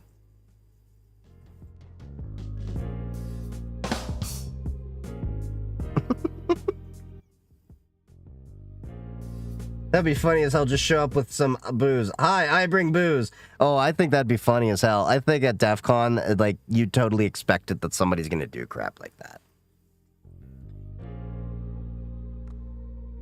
I also want to do POTA when I'm at DEF CON, Parks on the Air. The DEF CON shoot is like... So if you go to the DEF CON shoot, the range is out in the middle of the desert, and I think it's, like, perfect for us to do a POTA. Parks on the Air. So basically, I want to be able to get a rugged laptop. Do some digital signals, like we're talking Whisper, what is it, FTM8? FTS8? FTM8? I think it's FTM8. Anyway, do those, run it through, like, say, a Yaesu FTX1, which looked like a really solid unit because they can run off a battery, and then just stick an antenna in the ground and see what we can DX with. Because I think if we hit from Vegas on HF, we could probably, well, we can easily hit California. But we can easily hit, like, overseas. Like, I'd be interested to see if we could hit some amateur radio enthusiasts in Japan, China. There is a community out there, believe it or not, for that. Maybe South Korea. That'd be fun. But yeah, Parks in the Air. That'd be an interesting one to do next year. Don't know if I'll manage to do it. It depends on what equipment I manage to pick up at Hamvention next year. But on my desktop, I daily NixOS. Okay. I'm almost 50. LOL, I'm happy with Mate or XFCE. Mate and XFCE are, okay. I mean, I'm kind of basic. I like the GNOME layout of Pop OS because I came from the world of Mac. So Mac just is a little bit better to me in terms of the GUI. Like, don't get me wrong. I still have my gripes with Apple, with how they do a lot of things. But I do like the styling of their GUI. But there's, like, always been something that bothered me with Apple. Like, a lot of people didn't know you could drag the applications folder to your dashboard, to your taskbar, and then have the applications folder there to open all the applications you had. Why they don't do that out of the box blows my mind. The shortcuts, the keyboard shortcuts on Mac make no sense to me whatsoever as a former Mac user. Like, I stopped using Mac for a few years. They say it's the most intuitive operating system. I go into Mac and Linux and Windows, I can go back and forth all day long, no problem. But the second I get on a Mac, it's like I'm learning a whole new freaking language.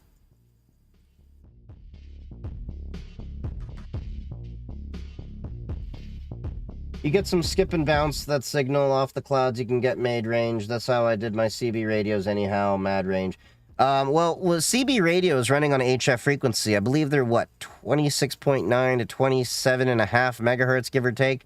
But CB radios were very limited in terms of power they had. And I think the antenna propagation, if I recall, I don't know if it was really bouncing off the clouds or anything, the way they did it. But HF radio is basically what ham radio... HF is where a lot of ham radio operates in. You can do HF, VHF, UHF on most ham radio bands. So, like, I think with my radio, I can do 3 megahertz to, I want to say 90. I could be wrong on that. I have a Yaesu FT991A that I'm going to be setting up, and my antenna, I think, is capable of it. But that's at 100 watts. Now, with a ham radio license, you can legally, on most bands, there's some exceptions there, have up to 1500 watts. But yeah, you can totally get mad range with HF. I saw people with a 5-watt Radio Berry, which was a Raspberry Pi hat you could attach onto it, running ham radio, was reaching several states away. But again, it depends on what region of the ionosphere you're hitting, as well as the state of the geomagnetism of the Earth, as well as the sunspots that you're dealing with and things like that. What is it? The A and K index, if I remember? It was on my test. I forgot for some reason.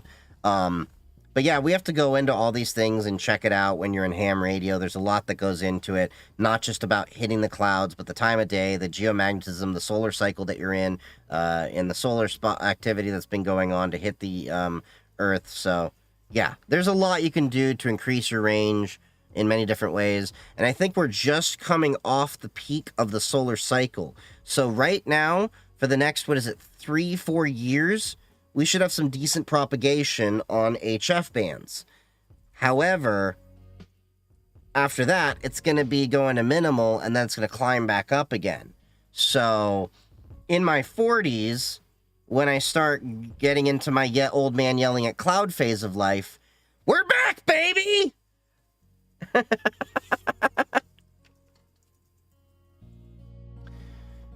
NixOS is perfect for servers. I don't know about that, because it depends on what you're trying to run it on. I mean, because a lot of apps for businesses especially don't run with them. Do you think it's worth starting an IRC project nowadays? Even with a bot to sync to Discord, I feel it might not get used all that much over just loading the Discord client. So I wouldn't really advocate much for an IRC. Don't get me wrong. IRC, very valuable, very great, very demure. But seriously, a lot of people are not really using IRC anymore, and a lot of the people that were using IRC have either moved to Discord or are now opting for Matrix, which, by the way, shameless plug, I do have my own Matrix server. You can check the links in bio for that. So in case Discord ever does go the way of the dodo or starts pulling some stupid stunts, you know you can join the Chief Geek 3D Matrix server. So, but yeah, a lot of people are starting to check out Matrix Server, which you can run different front ends on it. Like I use Element. There's a few other ones out there. But the cool thing about Matrix is, so like IRC, the problem is it's still a centralized infrastructure, more or less. Yes, you can hop onto different servers and everything like that, but there's no central identity server. So basically when you hop into an IRC server, you are setting up a new account there and another server and all that.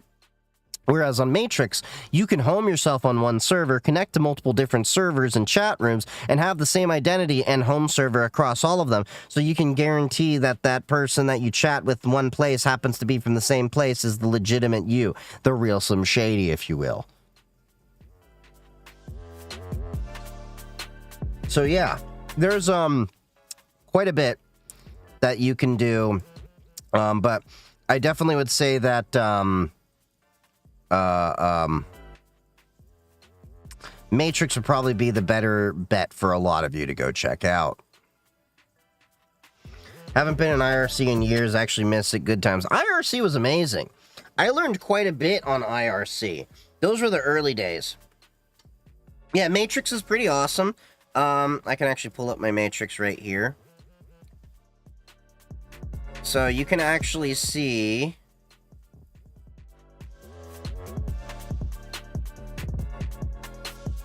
We don't have as many people in my Matrix server as we do the Discord, because a lot of people just aren't, you know, on Matrix yet, but I feel like that's going to change. So you can actually, you know, identify a different person, you can respond to them, you can do calls, you can do all that stuff. You can see there's 88 people in my Matrix server right now. So, yeah, it's totally a possibility that you can run your own Matrix server. Oop. I forgot to hide the window on top of a window.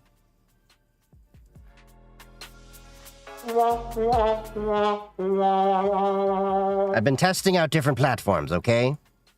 So see me. Freenode. Man, I remember Freenode. But IRC was so great. My favorite client was HexChat.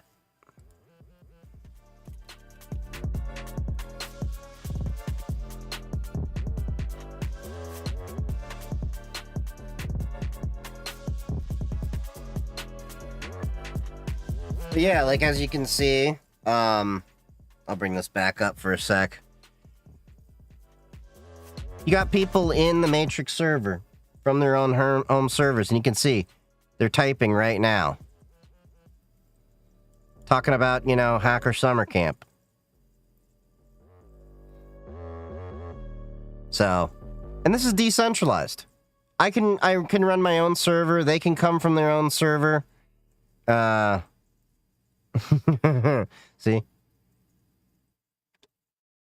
But yeah, this is Matrix, and it's running on my own infrastructure. You can actually get managed hosts. There's a few managed hosts out there for Mastodon and Matrix, which is one thing I do partake in, because I just don't have the time to maintain everything like I want to. But I can at least have a happy medium of having these hosted in GDPR compliant countries, and I try to pick places that are a little bit more respecting of privacy and security. But yeah, if you haven't already, definitely check out Matrix. It is totally a good time. I know Louis Rossman actually runs a Matrix server as well. I'm in his Matrix server. I don't hang out too often, but I'm in it.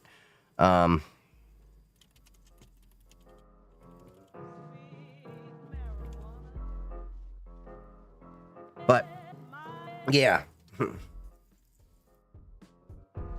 Seeing what I gotta do. Yeah, there's a bit that goes into a Matrix server as to compare to an IRC server, but it is worthwhile to explore it. And the other cool thing is you could potentially set up a Matrix server to run over Tor and connect to other Matrix servers that are running over Tor. That's a whole other rabbit hole to go down, though. But essentially, you can own your own infrastructure, and you can even bridge Matrix in. So you could, like, say, bridge your Matrix to Signal or other platforms, and then get all your chats, if you want, in your Matrix. Technically, you can even bridge Discord into it, but that's technically a violation of Discord terms of service, but it is an option. It is an option. You can bridge things in. You can bridge it to Slack. Bridge it to Teams. Like, it's in their official documentation. Matrix Bridge. So you have this. So these are all the things they have bridges for, as you can see.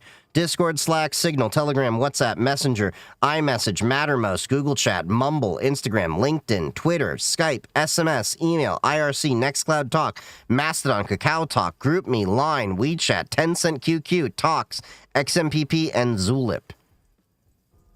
And it's an open standard. Now, if you don't want to make your own server, you can, of course, home yourself on the matrix.org server, but, you know, that's where kind of everyone is, and it kind of just starts the whole process of your centralizing things, but totally cool if you want to go and, you know, like, tinker with it before you actually, you know, build your own infrastructure. Just bear in mind that when you build your own infrastructure, it's going to need a bit of CPU and memory. So my box has 4 cores, I think it is, and I think around like 8 or 16 gigs of memory. The reason why is when you start joining rooms, you have to actually do all these handshakes and processing to get into each other's, you know, space. So there's some stuff that has to be done on the back end. And I noticed when I had a 1 and 2 core version, that would actually grind my actual self-hosted chat rooms to a halt. So do provision a good amount of resources for what you intend to have. And you can, of course, you know, invite people to home on your server. You can set up an IDP, you know, identity provider with like Okta, Jump Cloud, Duo. There's things to do with that if you want to have SAML authentication. It's, I think, a pretty nice platform. There definitely still needs to be improvements, but it's maturing over time, and I think it's a solid enough platform that if people are looking for an alternative to Discord, you know, especially with the way Discord's kind of taking approaches on things, I say I'd give it a vote.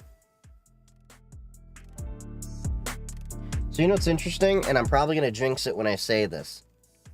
I think dropping my Twitch to from Twitch Enhanced to just, you know, streaming 6 megabit per second fixed a lot of my stream quality issues. We're not stuttering as much. And remember, I tried all these settings and everything when I was running only on the crappy, shitty Breezeline network.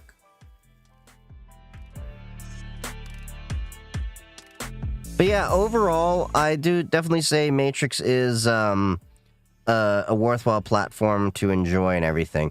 Now, another thing I would definitely be interested in keeping my eye on is Valid. If you have not kept... how many of you in chat have actually paid attention to Valid? It was released at DEF CON 31 by Cult of the Dead Cow. How many of you know about Cult of the Dead Cow? If you do not know about CDC... we got to go through some hacker history.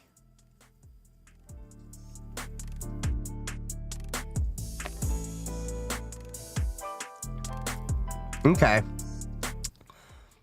So, are you playing Battlefield 6 yet? I don't think it's available on Linux, because they haven't gotten Proton support. But I do find it funny that Battlefield 6 apparently can't install alongside, Vanguard anti-cheat on League, what is it, Valorant? Kernel-level anti-cheat is a dumb idea. I said it before and I will say it again. And you think that gamers are just going to accept with the idea of like, what do you mean I have to uninstall this game to go play this other game? It takes me hours to install this other game. What do you mean I should get another gaming computer to be able to play this other game?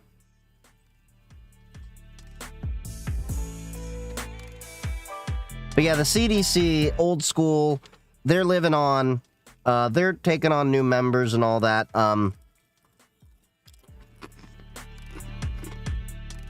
Well, anyway,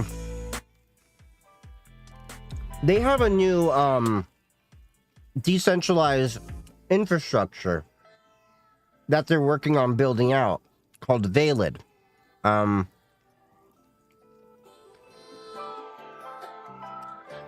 They announced it at DEF CON 31.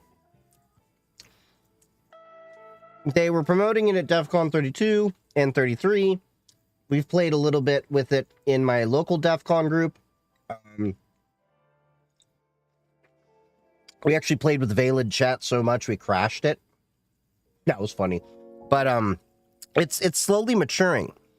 And they're looking to actually have Valid be a stable version.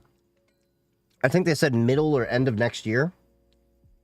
So by next DEF CON, they could have a 1.0 version.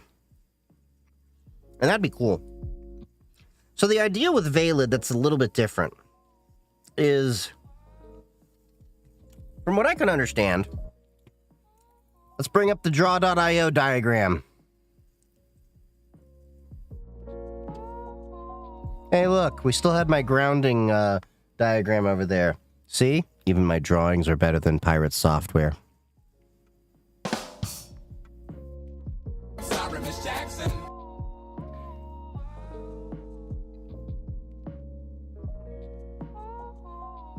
Okay, so let's create a new diagram here. We'll get a blank diagram. All right. So this is you. All right. So when you go into Tor, let's see.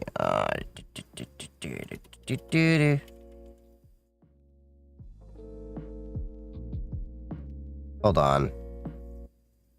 Do you really not have? Fine. We'll do this. Okay, so you have... I can't really see that. Hold on. Let's get something a little bit better. Okay, so... if you're doing Tor, for example, all right? That's you going here, okay? And then to get into a Tor connection, the way it works, if I recall, is you have 3 hops. So that'll be your entry node over here.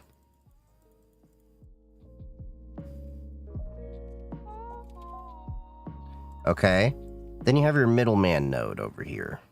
Okay.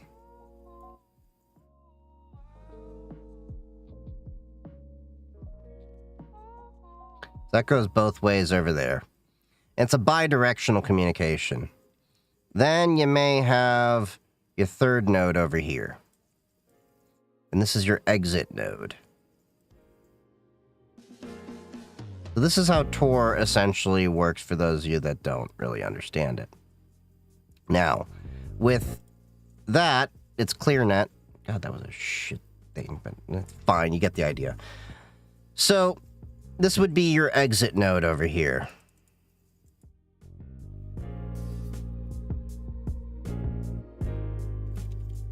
Okay. And then you have a middle node. So essentially, you could exit the space, and then you'd hit someone over there. You'd go through this anonymous cloud, and then if you wanted to, access, something specifically in the Tor network, you'd never leave the Tor cloud. That's more or less how Tor works, and it's a bi-directional system. It's really mature. It's been around for decades. Okay? But of course, it's starting to show some cracks. So, people theorized another solution. You know what? We'll keep all this here. We're just going to do something new. So, we shall talk about I2P. Now, I2P, the Internet Invisibility Project. The idea was you'd have multiple unidirectional paths. And the way that works is so that's going in, but then this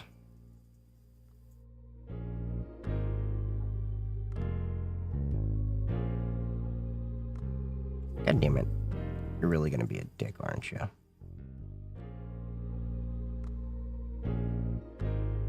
Okay.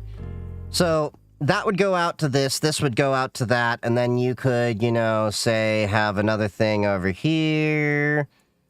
So they can come into different paths. So let's say you wanted to talk to your buddy through an I2P system.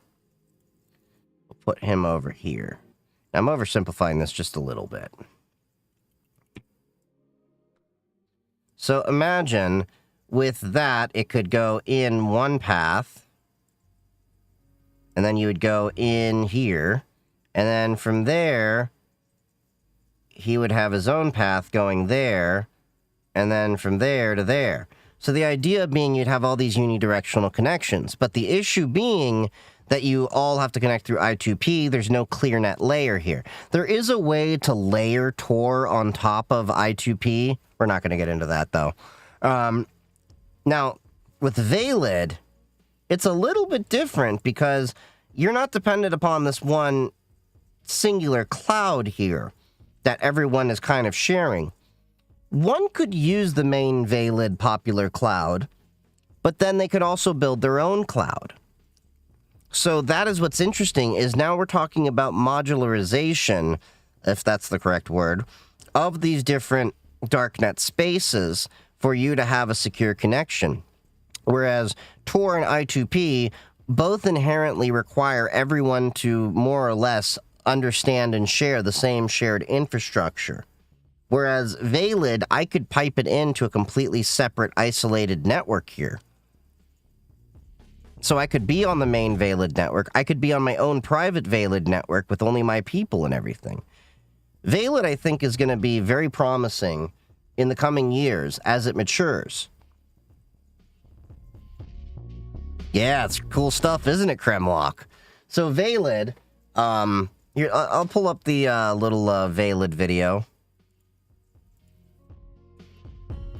They also have a Discord, by the way.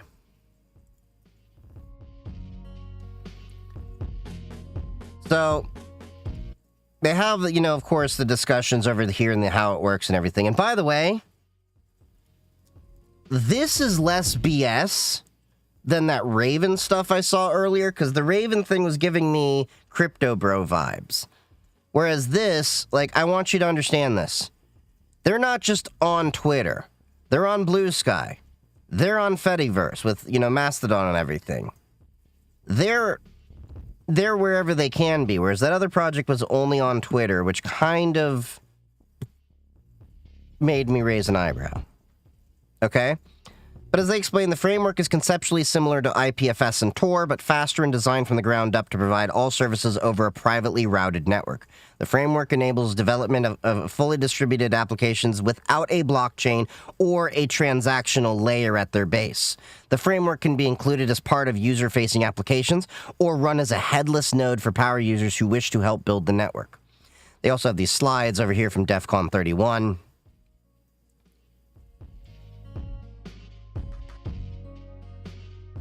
And they go through how this works. I was at the launch party they had at DEF CON 31. It was great. It was epic. But yeah, it's a pretty, you know, interesting idea. They're not building it in as some corporatized network. Is this for individuals? It's for everyone. So you can actually see, like, there's the network topology, Bootstrap, go into headless, a desktop app, mobile app, a PWA server, browser. It's still in beta right now, but this is, I think, a lot more promising than that Raven thing we were poking at earlier. This is the slides they actually had at DEF CON, which, by the way, if Raven is actually about their stuff, they should be at DEF CON next year. And if they can't hold their own at a DEF CON talk, well, then they're full of it. Because DEF CON is the place where people will call you out. They have their IPC protocol, remote procedure call. It was really interesting how they, you know, came about with this. So you can actually see private routing is over here. Safety route, private route. And you can even shard data across the different things. There's a VC in my area and was talking about this 3 months ago. Oh yeah, I've been talking about this for 2 years since they dropped it. No IP collection. It's written in Rust. They've already got, GitHub. There's Flutter. They've got Python support. And yeah, they've got all that. Kuberty, I think, was the first term he used. I don't know. But yeah, I was at this release party. It was awesome. It was epic. So, back to Valid. Let me get my audio working over here.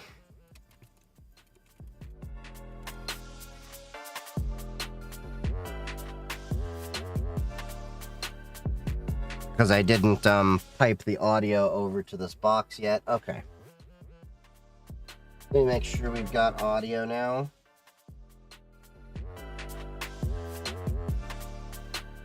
Hi there.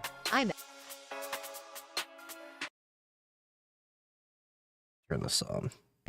I'm a brick, and I'm the mascot for... Okay, hold on. I'm not hearing audio. Unplug it and plug it back in. Cool new privacy project called Valid. At this point, you're probably asking yourself, what... I left Tekken 12 under 12. Things are changing. Oh, yeah. All the way back in time. Back to 1984 in Lubbock, Texas, when the world's longest-running hacktivist group, Cult of the Dead Cow, was born. For 40 years, CDC has been changing the world with hacking tools, text files, and hacktivism. In fact, they even coined the phrase. Yep. Fast forward to the summer of 2023 at DEF CON, when two members of the CDC, Dilldog and Metis4, released a brand new privacy project called Valid. And now you're all caught up. Oh wait, no, seriously, what the heck is Valid? Short story, Valid is an open source peer-to-peer app framework to build privacy for all. But like, what does that even mean? How does it work? What the heck is this? Well, to explain that, we've got to break down some myths about how online communication I love the low-tech graphics they went with this, and it works so well. works. So let's break this down. You have your device, your phone, you want to message your bae. So you just shoot them a text, right? They shoot a text back, that's how it works. Wrong. That's not how it works. This is what actually happened. Yeah, Cult of the Dead Cow being behind it was immediately what piqued my interest as well. Because this was at my first ever DEF CON, and I'm like, wait, CDC is behind this? I'm like, I'm already sold. Because they're like, oh, they're still around. They're just not as well known because, like, a lot of the other hacktivist groups are kind of like just trying to ransom corporations and everything. CDC is trying to actually do things to change the world. They're old-fashioned hackers in the best sense, which is they want to, spread awareness and into how things can be done. But yeah. Alright, so you have your device, you have your bae, you want to text them, but in between there's Apple, there's a cloud, there's some servers storing everything. There could be a social media overlord reading every single one of your messages, or even the government. Either way, there's always somebody in the middle listening to your conversations, storing them, possibly selling all your data. And if they're storing it, that means that hackers have the possibility of getting into it. Exactly. And then who knows where it goes. And what Valid does is take out that middleman, so it's just you and someone else chatting privately. Oh, wait, Elliot, if there's no servers, how does that even work? So let's break this down. You little pink dot, over here we have Bae, little green dot. In between the two of you, rather than servers or some social media overlord, you have purple dots, nodes that are helping to transfer your messages. A node is just like you, except they can't read anything that you're writing because it is all encrypted, which keeps your data safe from prying eyes. And Valid is a network made up of all of these nodes. So you can kind of see where they're talking about like it's Tor and IPFS, but had a baby and do things differently. Lots of them. Each node is a different app and can be a completely different thing, but they all support each other. It doesn't matter if one app is bigger than the other, they're all equal. So every bit supports the network itself. You're a part of the network, Bae's a part of the network, we all are. So rather than the internet being, Jeff Bezos' cloud, the internet belongs to all of us, with communication between us how it's supposed to be. Nerd alert. And then encrypted, which is upgradable, it's written in Rust with Flutter bindings similar to Tor and IPFS, but faster, and it's completely distributed. Okay, so they go quickly through that.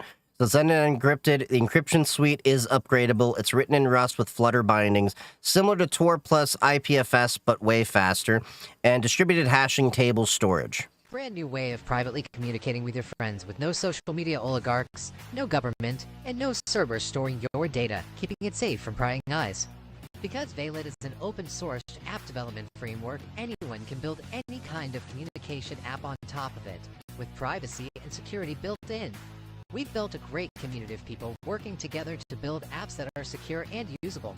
All we need is you to bring your ideas and your talents to the project, so come check us out on Valid.com and on Twitter at Valid Network, at least until we build something better.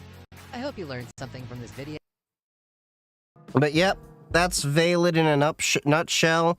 I think it's a really great idea of a project that I think can be very promising, as to opposed this. This just feels like... I could be wrong, but this just feels like cash grab, because there's just something weird about this that, like, I don't know. Maybe I'm wrong about Raven, but Valid, I'm totally behind Valid. It's CDC. CDC, you know, is Valid in beta? Yeah, Valid is totally still in beta. When I talked to their team when I was at Hacker Summer Camp, they said they hope to have a stable version, I think, by DEF CON 34. So, that should be interesting. And I've already seen some beta examples in my local DEF CON group. We were actually chatting with each other over Valid chat, and we managed to crash it because, you know, it's still pretty early days. But yeah, the whole X thing makes me iffy, like, as in Big Ball's buddies working it. Yeah, like, let me put it this way. I side-eye a lot of people that are still on Twitter. There's so many people I know in InfoSec, cybersecurity and such in the tech world that have moved over to Blue Sky and Mastodon. At what point do you accept that Twitter is pretty much for the most part dead?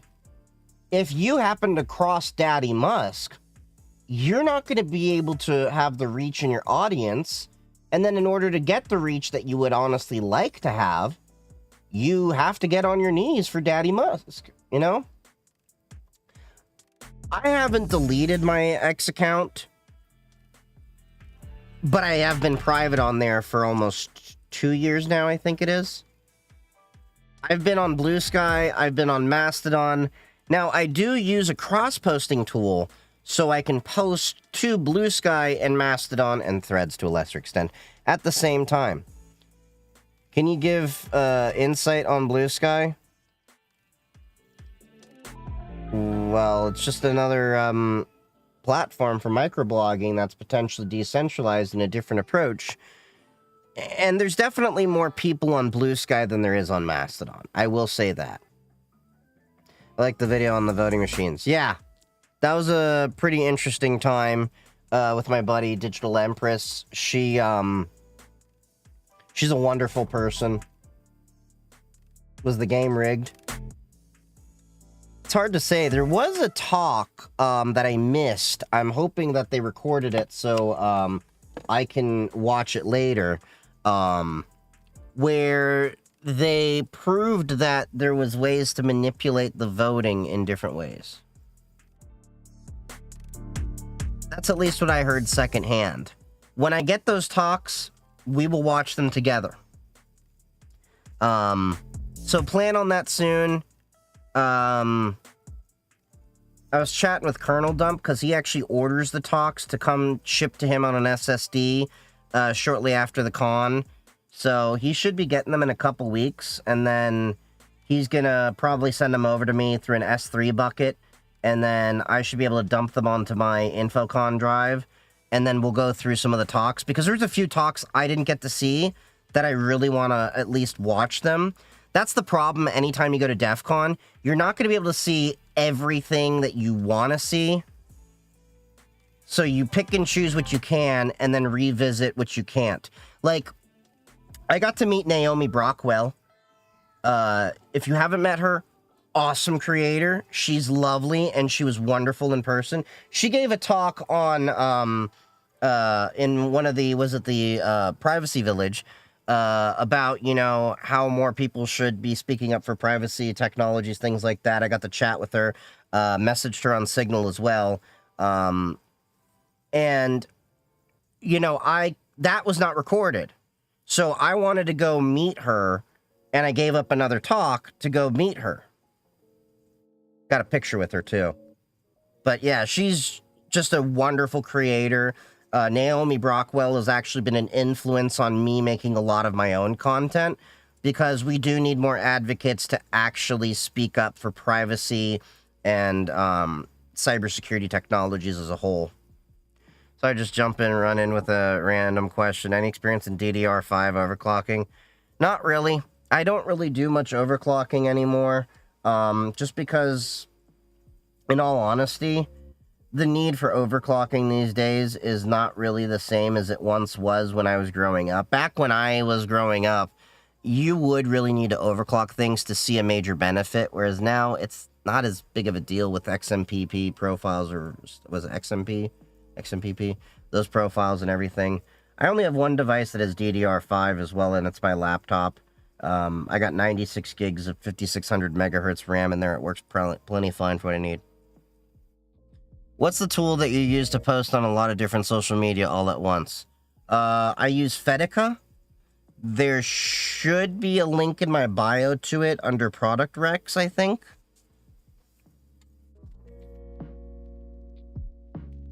Let me make sure. Hold on. links.chiefgeek3d.com. Product recs.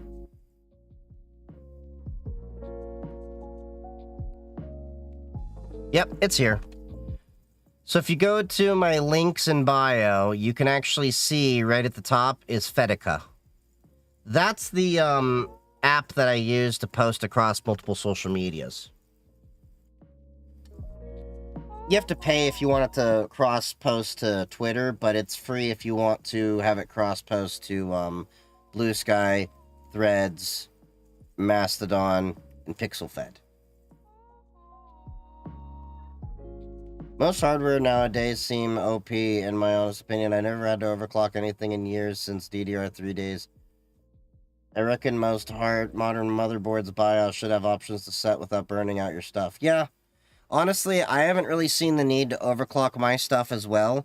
Technically, my RAM is overclocked, but that was because there was a weird bug on AMD with XMPP profiles, and I just had to manually set the memory to the speed that profile would have set, because, I don't know, something was weird with it, so I had to overclock it to get the speeds that it's designed for.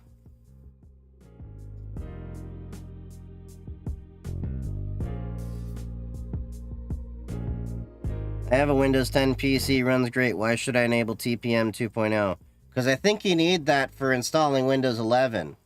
But if you don't want to do that, come to the dark side and install Linux. We have open source, fresh-baked cookies, red lightsabers, and freedom.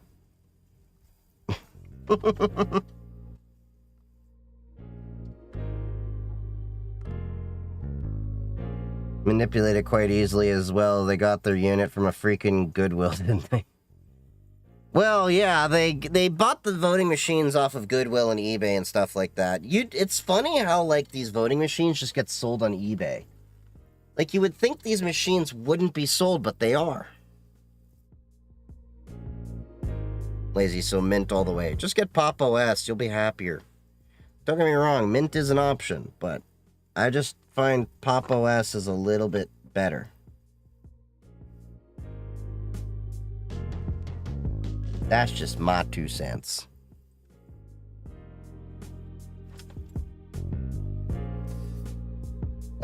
But not all games are compatible with Linux, correct? Most are. The games that aren't compatible aren't worth playing, in my opinion. Oh, Oh no, we have unethical kernel level anti-cheat that might BSOD your system, and it won't run on Linux. Ooh, boo-hoo. Anytime I find a game that doesn't work because of kernel level anti-cheat on Linux, I say, fine, there's thousands of other games I can go play. Here, I'll show you my Steam library. Pretty much every single game on here works on Linux. What about Zorin? I hear good things about it, but I haven't really used it much myself.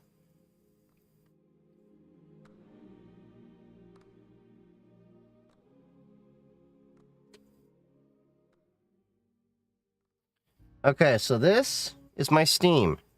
This is my library of games.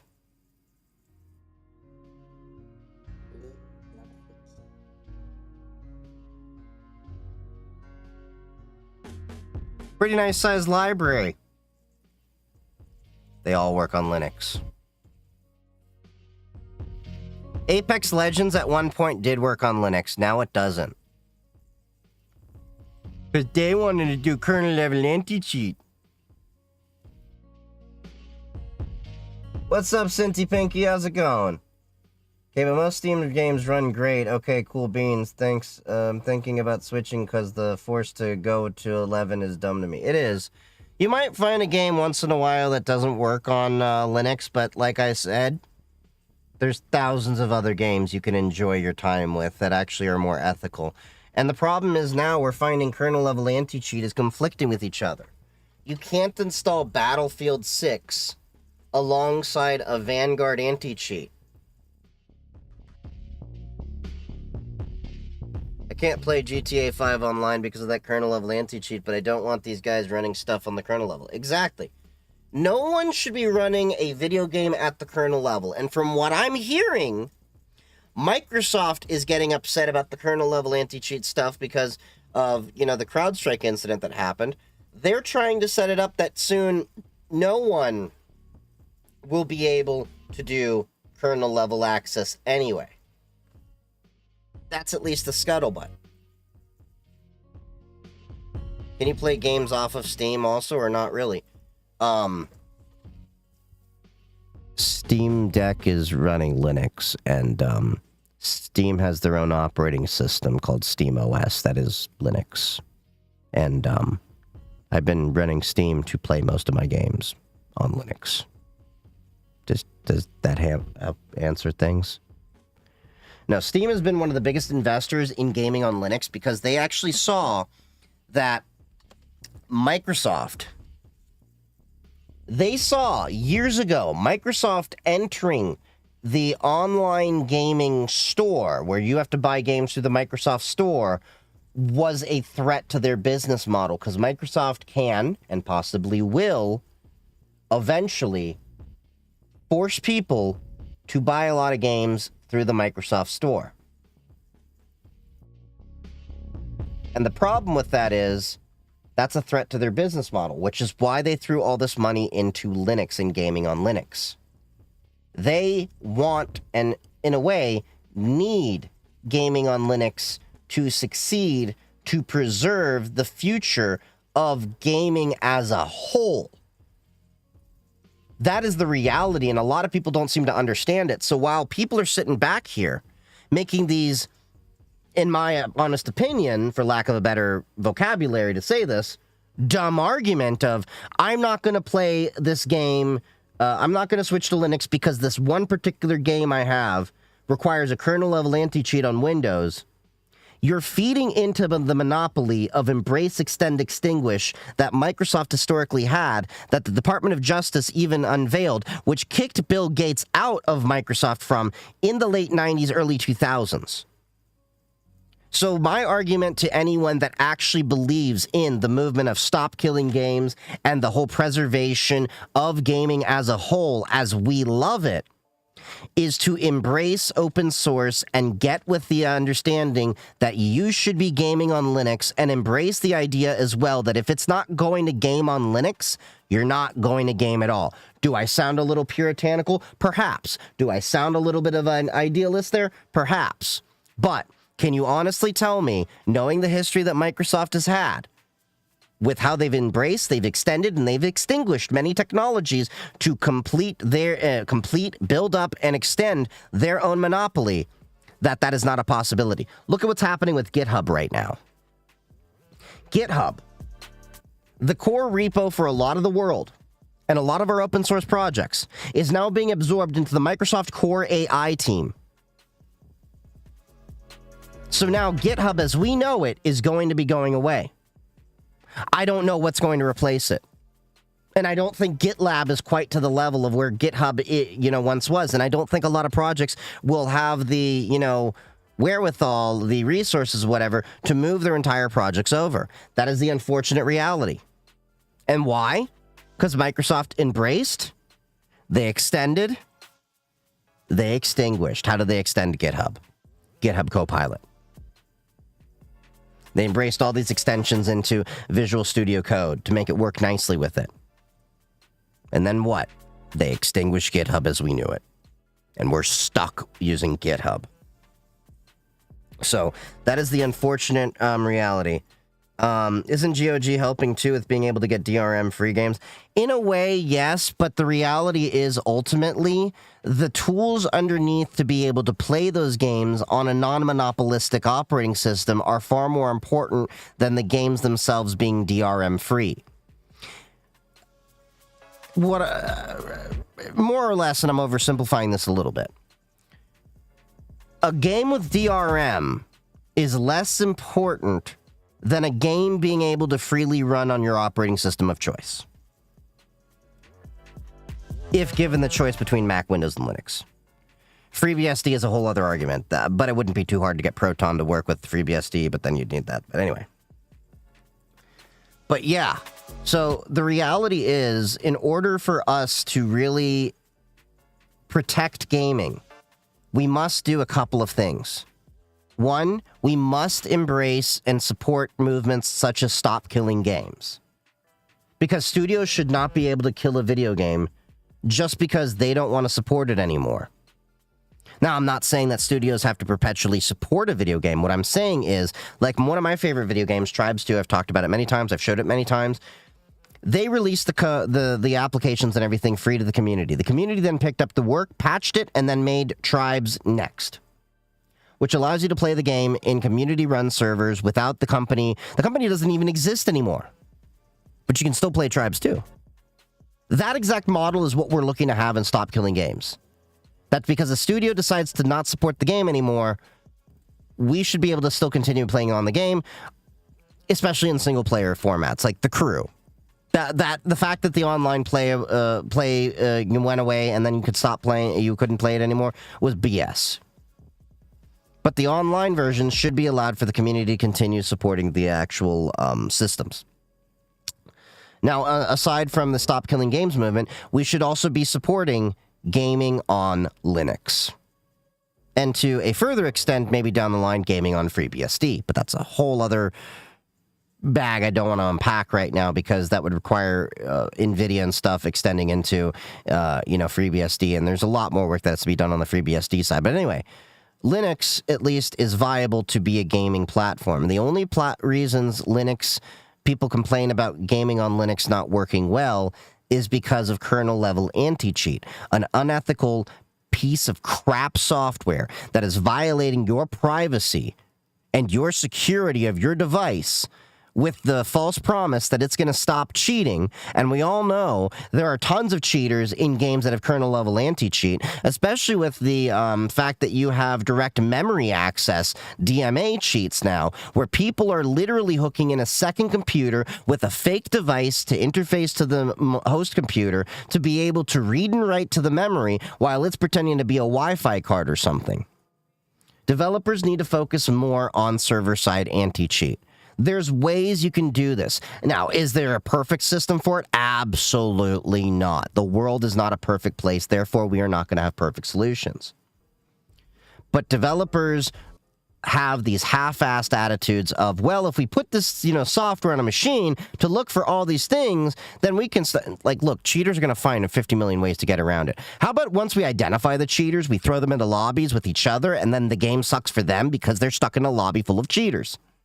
There's ways to do this with behavior and analytics. There's ways to check this out with, you know, cross-referencing different patterns, things like... There's many ways to do this, but that require investing on the server side of things. And they don't want to do that for two reasons. One, it would require them to actually develop some proper server-side things. And two, it would require more overhead on the server infrastructure. And of course, when you're talking about video games that ultimately are working on shareholders and the commitments they give to them, they can't make the infrastructure more expensive. So at the end of the day, these AAA titles are effing us all over because independent studios are the ones actually doing the best games out there, but the AAA titles are the ones gobbling up all the indie studios because, like, oh, you make a cool game, let me hire you, buy your IP, and then we'll just expand that and then milk it for all it's got until it's got freaking dry, chapped teeth.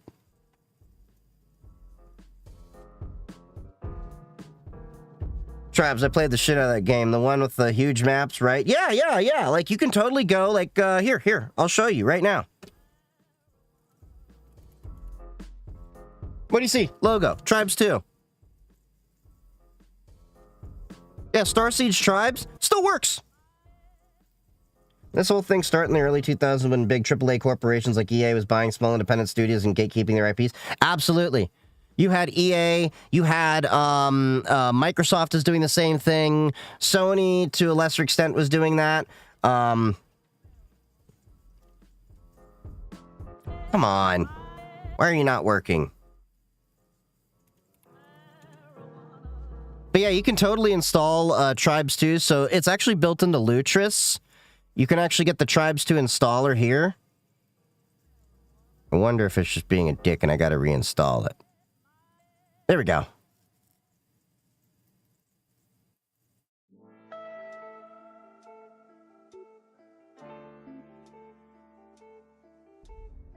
But yeah, look.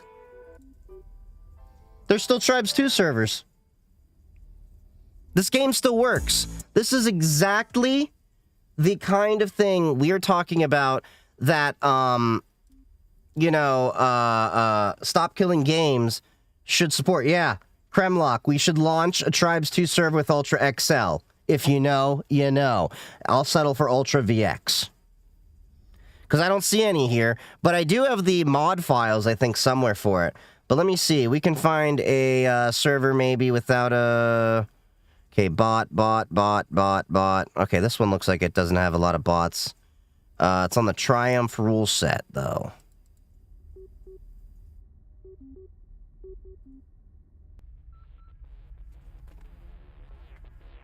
But yeah. Can you recommend OpenSense beginner tutorials? I haven't really done OpenSense much, but I know, what is it? PFSense has a lot of manuals that I've worked with. I really still use PFSense. Not that I have anything against OpenSense. I still say the Tribes 2 soundtrack slaps hard. Okay, so I don't remember the Triumph, 10 seconds. 5, 4, 3. Match begins now.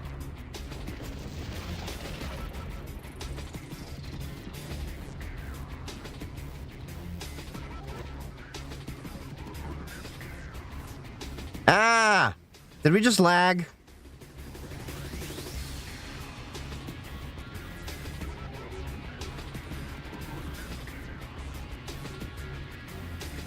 Here. We'll go to just a regular CTF game.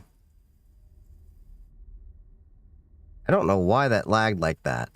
That was weird. And no, it's not my internet, because I have a meter running.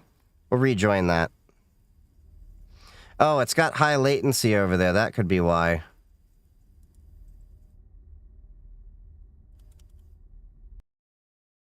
Yeah, okay, that's why. So let's find a different one over here. Oh. 24 non-bots in this map. This is Tribes 2. We're giving a example of we're giving an example of how Stop Killing Games can work because this is a 20-some-odd-year-old game that you still can play today.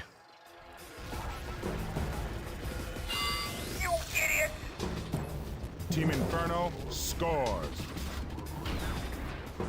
So this is called a ZFPS because you're supposed to move very fast. And you die a lot. And you ski around.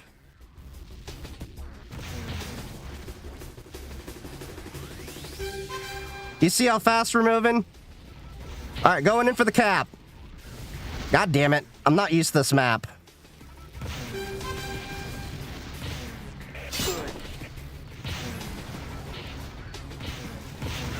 Fuck!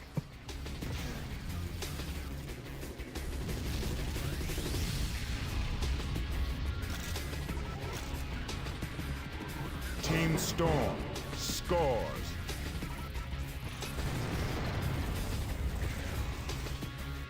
But yeah, this is how it was. You could have up to, what was it, 255 players per map? You want to talk about epic?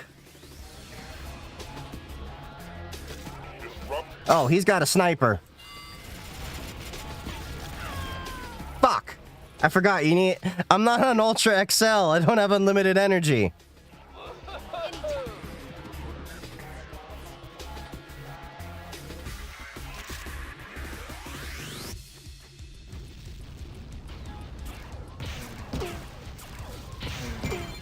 Got one!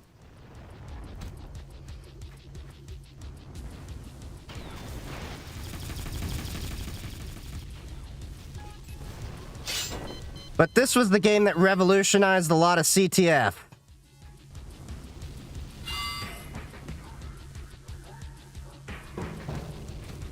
So this was a game that you just spawn, die, spawn, die, spawn, die. Fuck, he's got the flag. Team Inferno scores.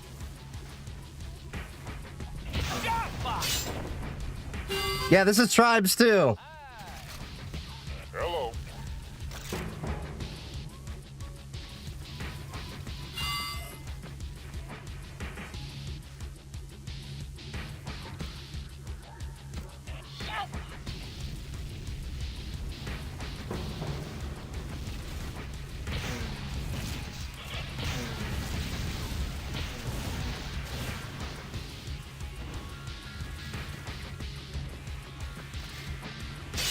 This is why I still say that, you know, like games today, they still can't hold up to Tribes too.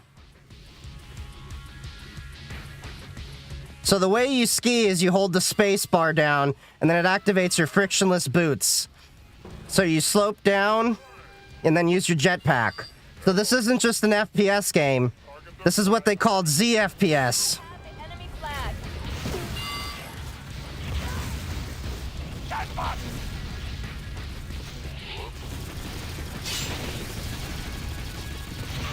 Fuck!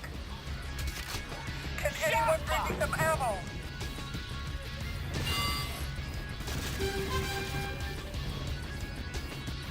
Defend our flag.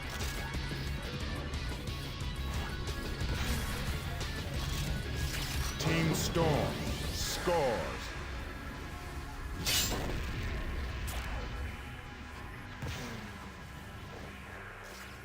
What the hell did I... Okay, so I'm a scout with the sensor jammer pack.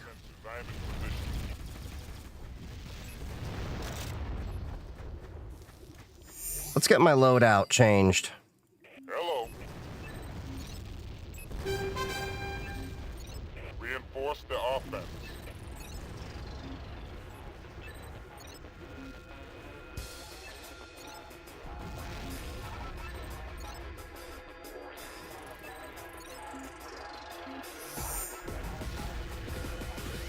I have the enemy flag. Cover our flag carrier. Help! That was graceful.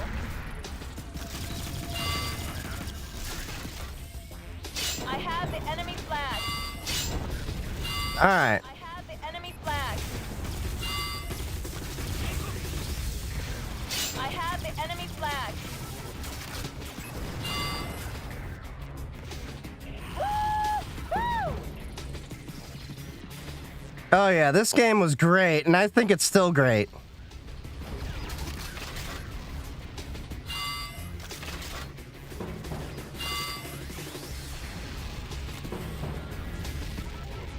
Alright, let's mine this. I have the enemy flag.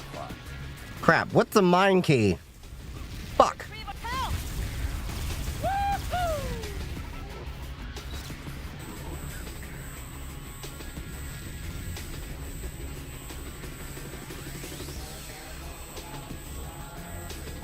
Alright, let's repair myself. Command acknowledged. Wait, I'll be at range soon. Help! Repair our base. Target the enemy base. I am in position. Crap. I was trying to see. There we go. I am in position. I think our generator's down. Nope, we're good. Target their turret. I am in position.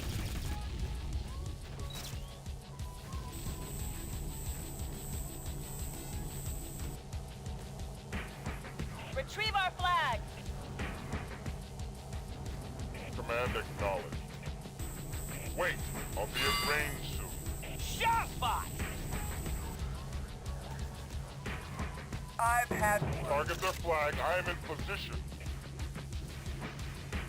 Retrieve our flag. The enemy is disrupted. Attack! Looks like I got a deployable station back there. Incoming hostiles. Retrieve our flag.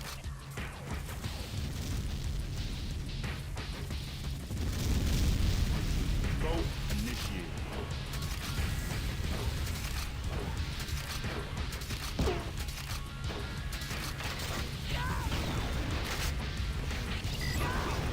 Retrieve our flag. Command acknowledged. Target the enemy. Alright, let's see. Energy pack, grenade launcher, elf projector, laser rifle. Command acknowledged. Target the enemy base. I am in position.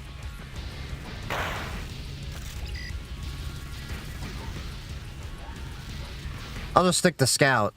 Retrieve our flag. Fuck! Vote failed.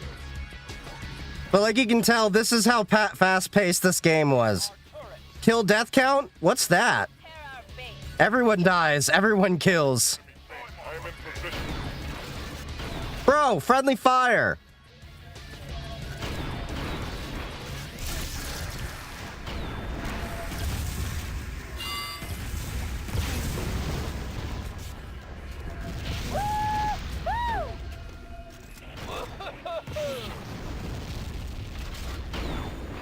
Vote initiated.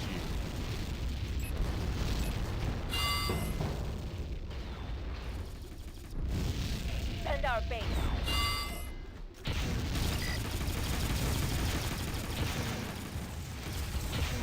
Target the enemy base. I am in position.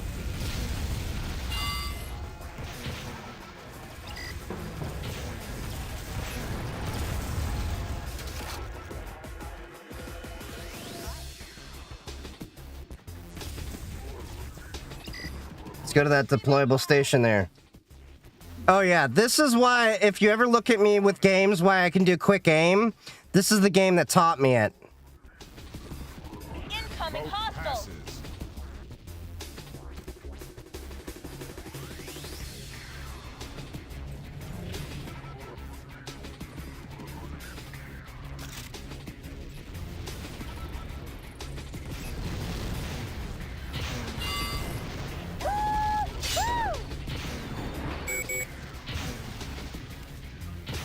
Defend our base.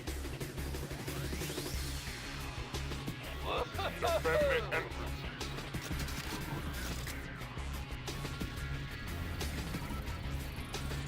Come on. 5-wave gangbang right there. Cover our flag carrier.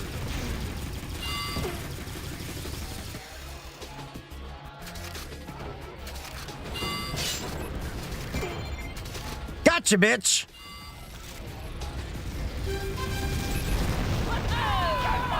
Get the enemy flag. Enemy flag. Reinforce the offense. I have the enemy flag. Cover Cover our flag carrier.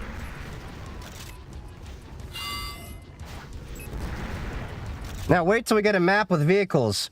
Oh, this soundtrack was epic. I have the enemy flag. There's like 6 or 7 songs. I used to actually have this on my iPod. But look at this. This is a little bit more chaotic than you see in other games. Woohoo! Great shot. God damn it. I felt the ground a little too hard. I gave it a kiss for Mother Gaia.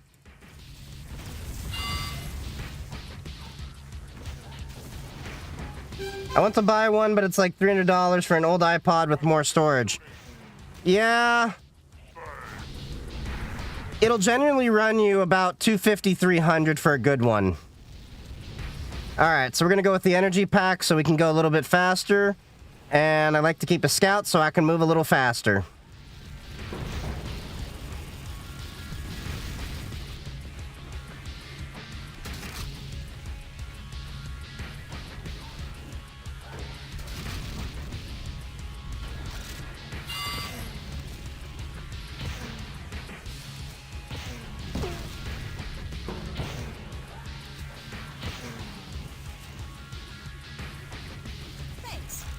But if you're ever wondering why millennials are better at aim than a lot of Gen Z, games like this are why.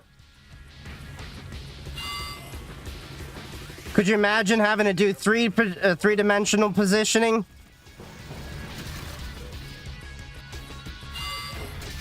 I have the enemy flag. Cover our flag carrier. Fuck! This came out, I think, 2001. Okay, we're close, about 5 points apart.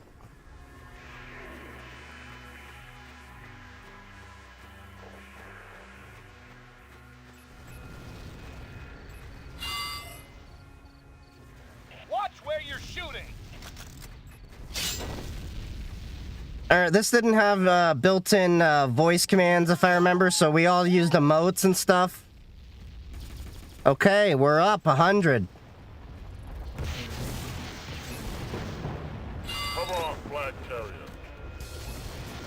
Get the flag, get the flag! Defend our base.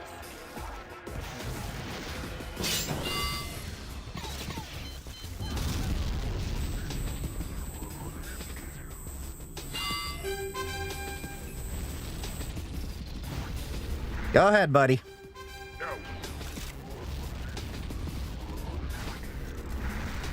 Thanks.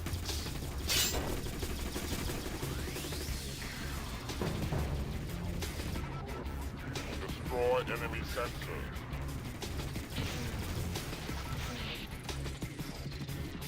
Recover our flag. Our flag is secure.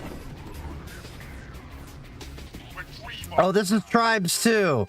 This game is a little bit older than I think a lot of people that probably are watching this video.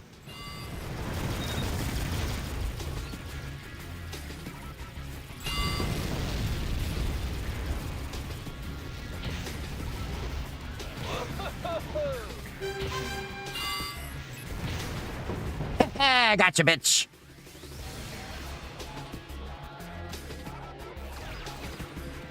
Yo, who's got the laser rifle? Hello. Oh, it's built into Lutris. Just go to Lutris and then it'll actually run you through the entire thing and install all the map packs and everything. And as you can see, I'm pushing a clean 211 frames per second. 240. 246.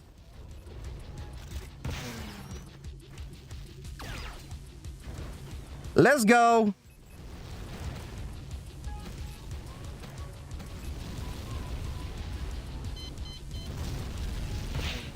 Hi. God damn it. So it's actually using the Windows native installer, just running Proton on top of it, and it works really well.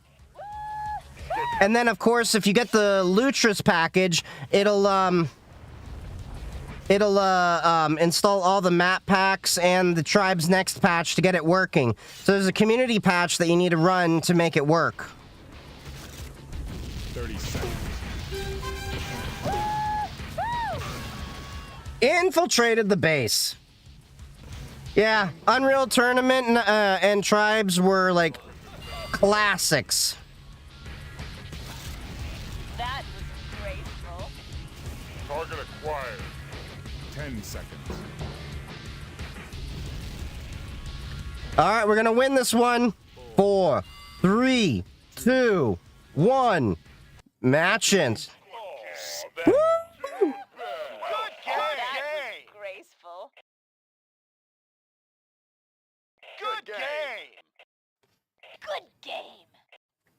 So as you can see, we don't really have mics and stuff. You had to use TeamSpeak and stuff like that to be able to get it. 10 seconds. I got 8 assists and 2 kills on that. So we had to do emotes. 3. Match begins. Begins now. So we got turrets over there, sensors. We got a vehicle pad. Where'd you just spawn? You got a Shrike?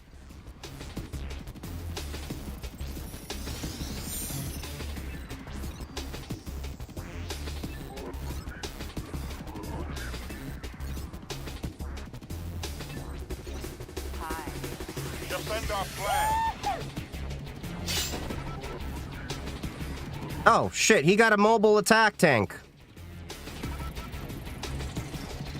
Where's an inventory station?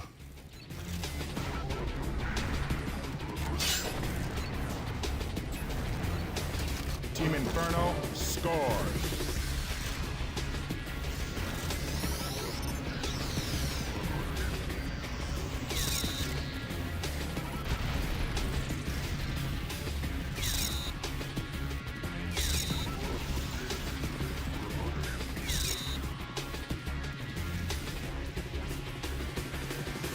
Shit, we lost power.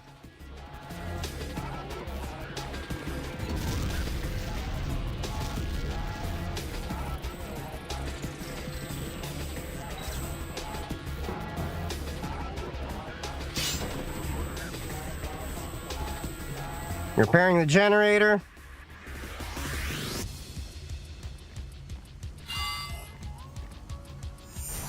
Alright, let's swap out the plasma rifle for chain gun.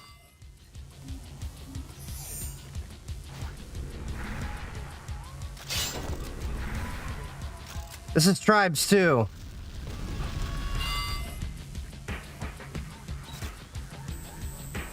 I have the enemy flag. Help! Fire on my target.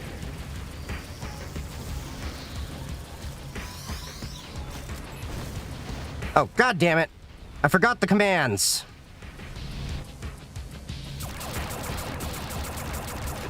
Fuck. I forgot I can't fly that like I did War Thunder. Let's try that again. Enemy generator destroyed.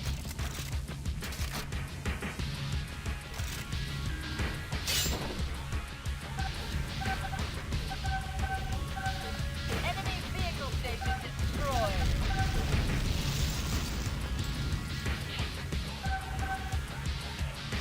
Couldn't get a lock.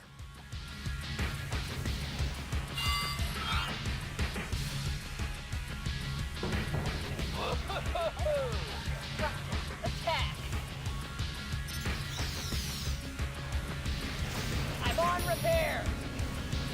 Fire on my target.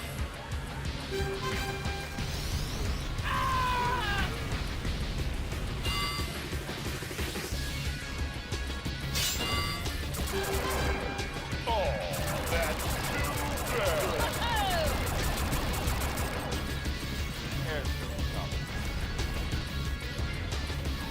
Enemy vehicle station destroyed.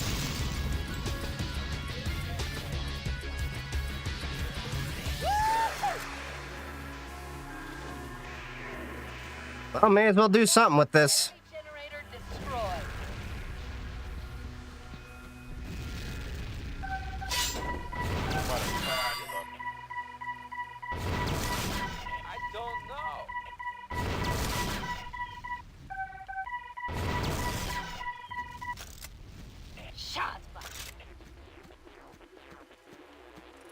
Enemy vehicle stations. I'll attack the enemy generator. God damn it, he rammed me. On my target.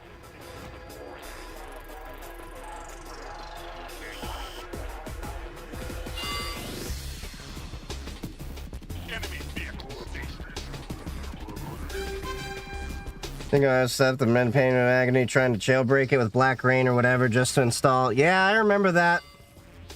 Oh yeah, I installed the high res packs on this.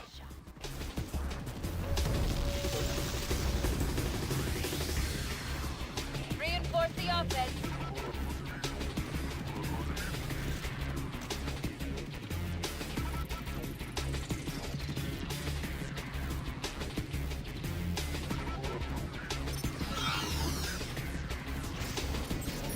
So like Battlefield and all those other games that you fly around and everything, they came from this.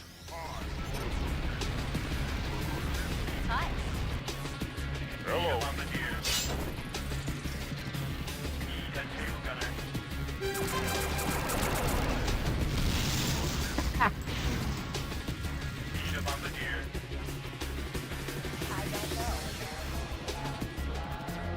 Shit, got one on my ass. Fuck, fuck, fuck. I have the enemy. What was the button for the flares? Team Inferno scores. Place mine as F, use park as R, Q, deploy beacon.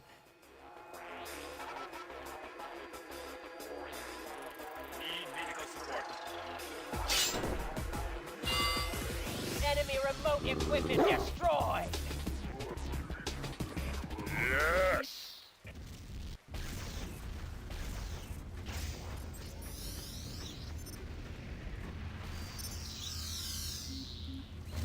Oh, I see they still got the bug of, The enemy is disrupted. Attack. Hi. Don't know. Hello. God damn it. I forgot there's that bug when you open the menu. Go for the enemy flag.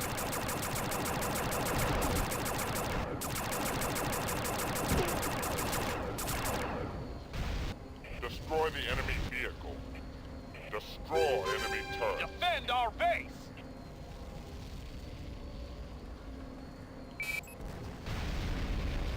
Ooh, almost got a lock. Fuck.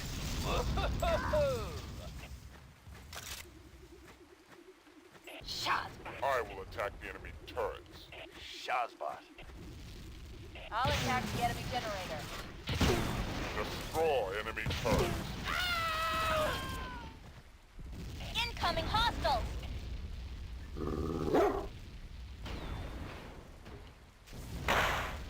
Target the enemy base.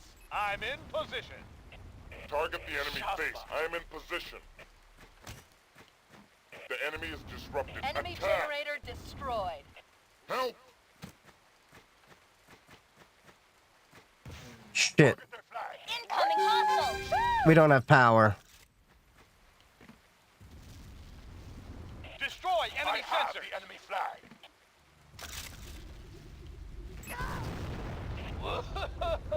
Repair our generator. Vote initiated. Repair our Enemy generator. generator destroyed. Good shooting.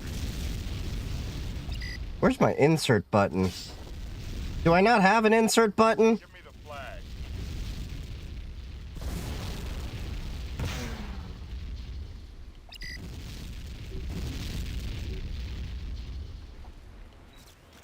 Our flag is mine.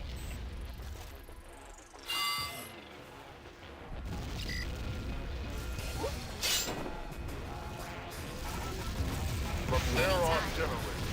Team Inferno scores.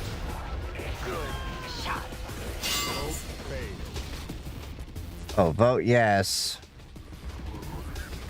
So if deletes that, Our base is secure. Nah. Defend our vehicle. why are you shooting me? Our vehicle. Command acknowledged. Incoming hostiles! Hold that vehicle. Quiet, please. I'm coming. Quiet. Our base is secure.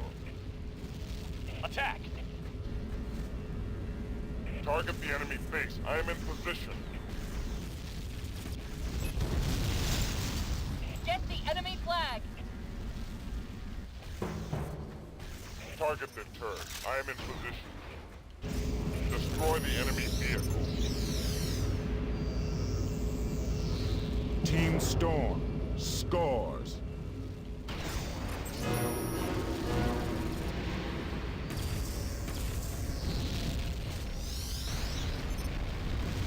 Enemy generator destroyed!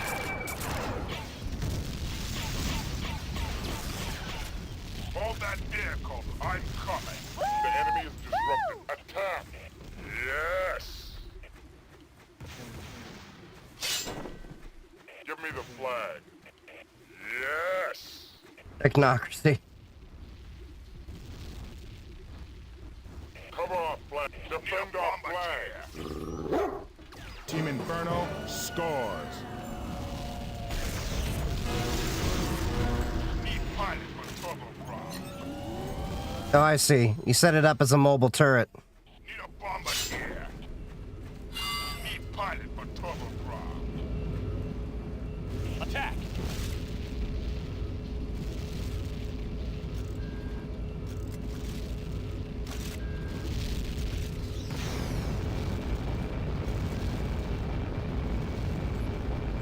Fine, I'll pilot you guys. Retake our base.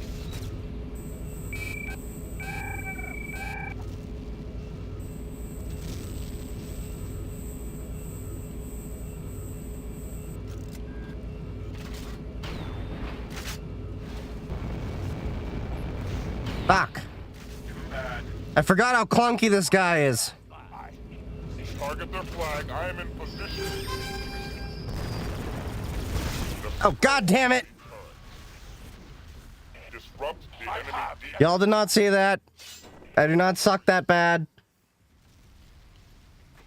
Defend our flag.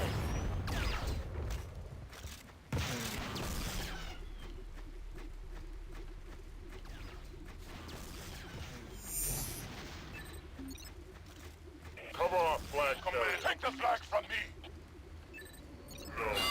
Cover our flag. Oh, wait a sec.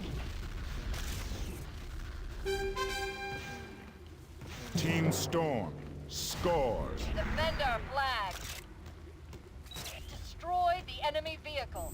Don't know.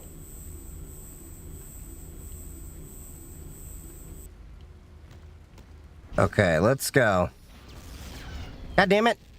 I mistimed that jump.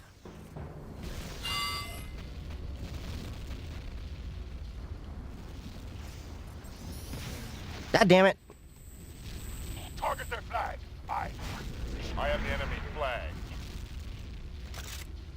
I will cover you.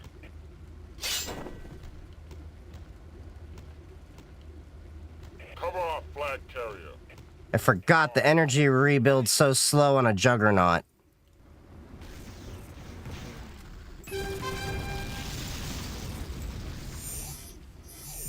Team Inferno scores. Target acquired. Incoming hostile.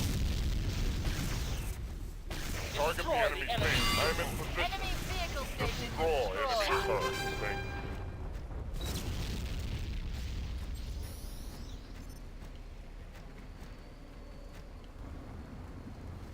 Let's get the sensor back online so the turrets can see better.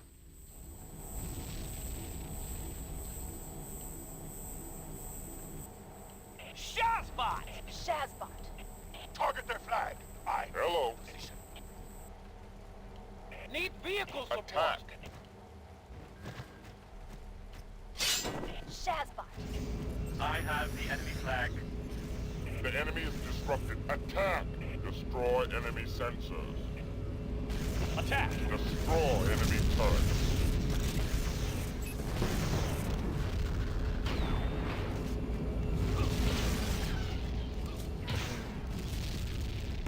Hold that They do. The data center the size of Manhattan. The amount of electricity to run it is beyond my brain to comprehend. Yeah, that sounds like a lot. Wait, please. Enemy generator destroyed. Cease fire! When you gonna try? Hello.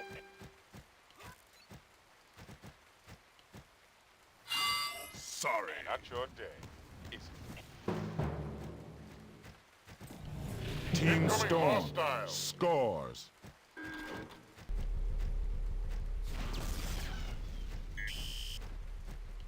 I have the enemy flag! Cover our flag carrier. Repair our turrets. Command acknowledged. Awesome! Incoming bomber. Command acknowledged.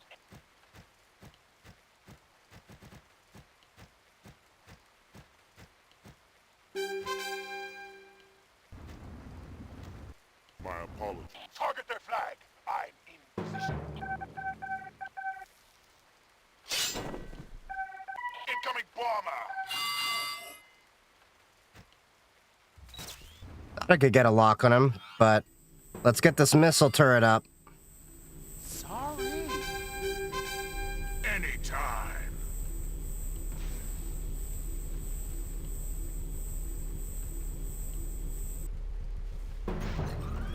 I have the enemy flag. Destroy the enemy generator.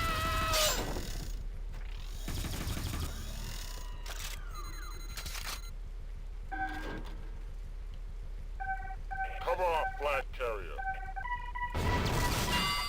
Cover our flag. Sure. Enemy Team generator Storm destroyed. scores.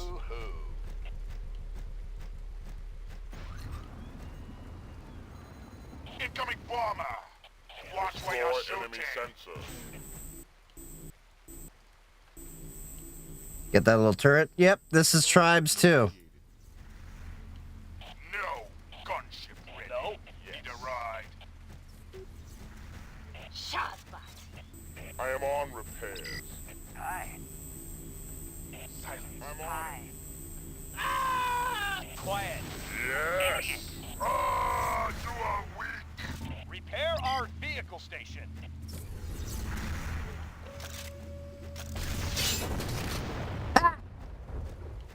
And that's why we keep our turrets going.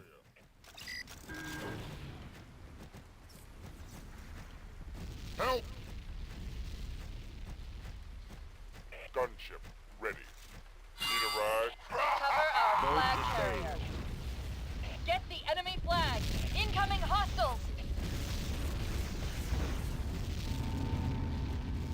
Woo-hoo! Enemy generator destroyed! Shazbot. Come on, go cap it. Shazbot. What the hell are you doing? I don't know.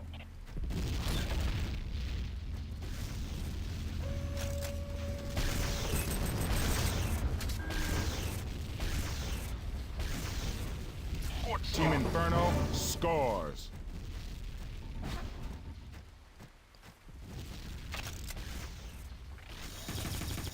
Defend our flag.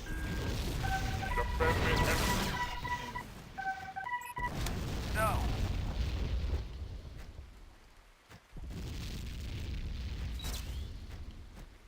Incoming hostile. Target the enemy base. I am in position. Initiate. Sorry! Shazbot. Enemy generator destroyed. Recover Attack! our flag.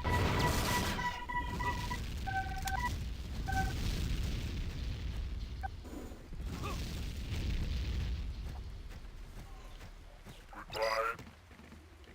Get the enemy flag! Attack. Yes.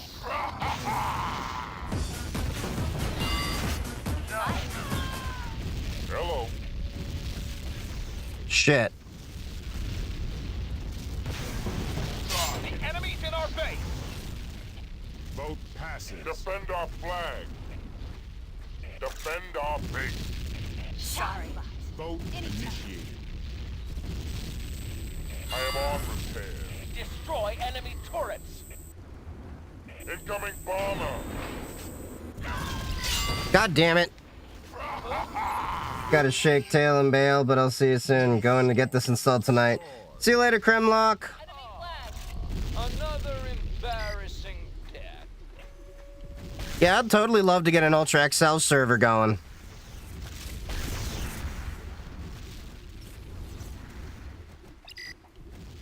The enemy's in our base.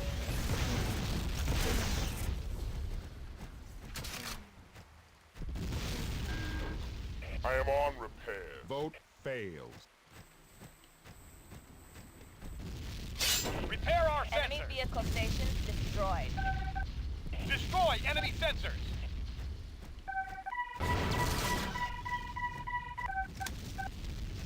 Get back here, you little bastard.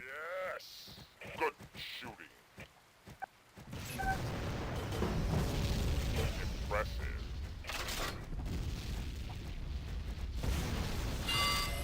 No.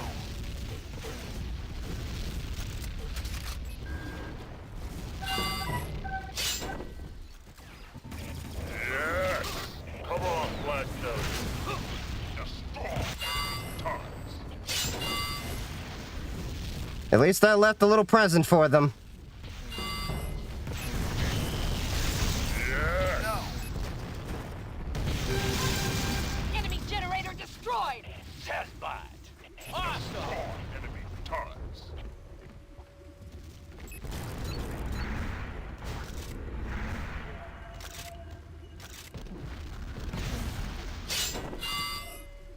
Thanks. You are weak. Okay, so we got them. Get the enemy flag. The hell is that? Get the enemy flag. No. Team Storm Destroy enemy scores. turrets. I am on repair. No.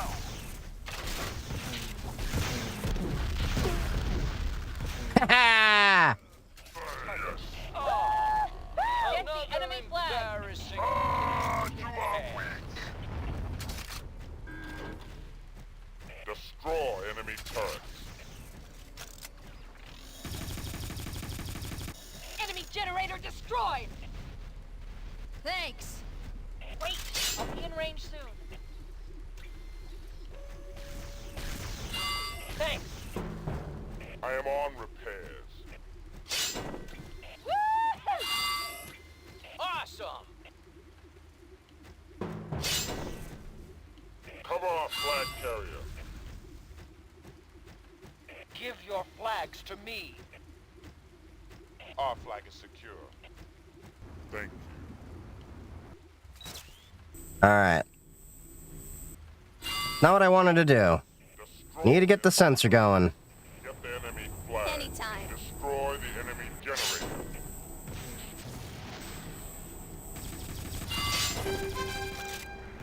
Team Inferno scores. Thanks. Enemy generator destroyed. Okay, we're up 108 points. Enemy vehicle station destroyed. Attack the enemy base.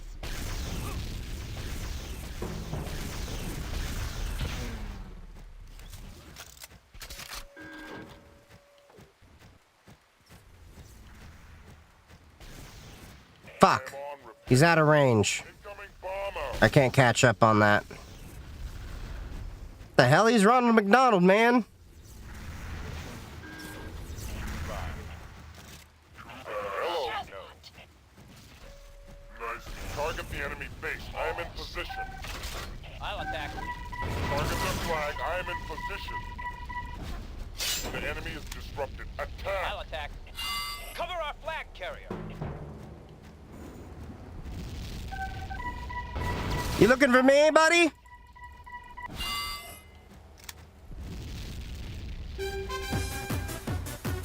I don't know.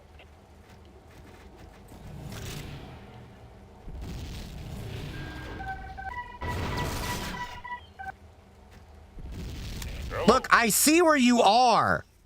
Defender flag. Enemy generator destroyed.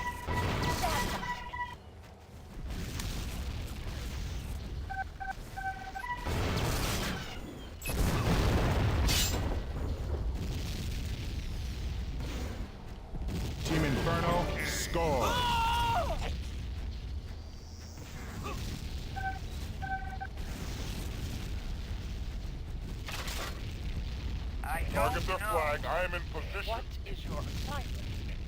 Enemy vehicle station destroyed. Need pilot for trouble drop. They got me right before. Target the enemy base. I am in position. Destroy enemy turret. I have the enemy flag. Disrupt the enemy depot. I will cover. Give me the flag. Woo!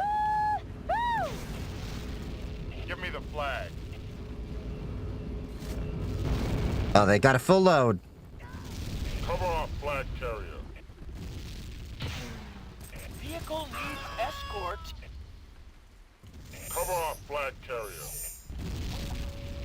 Game point imminent. I don't know. Okay, one more cap and we got it. Flag. I am in position.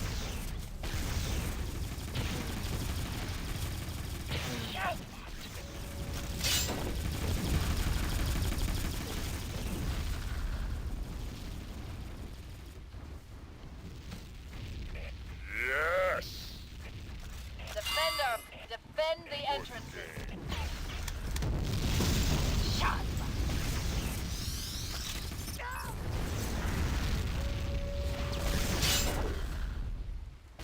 All right, fully healed. Retrieve our flag.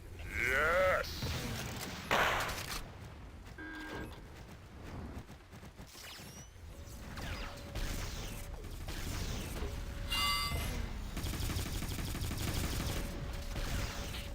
Vehicle needs escort. Shot spot. Yes. Destroy the enemy vehicle.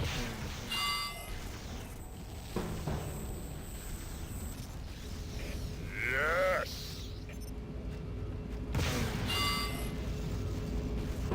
Retrieve our flag. Hi. Hello. Need pilot for torpedo. Move. Ah, too big.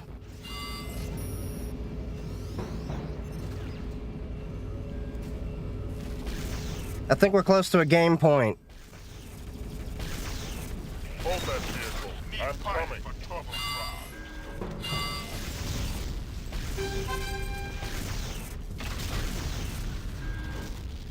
Victory I don't know. Inferno. Much better. Good game. But yeah, this is Tribes 2. 20 or so years out. It's a great game.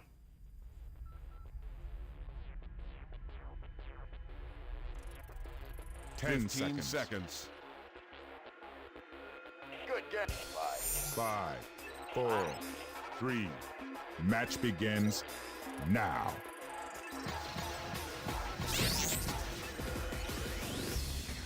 My apologies.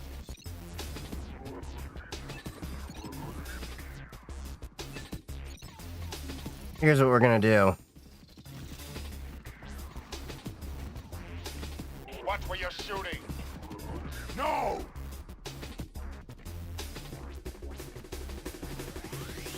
Not familiar with this map.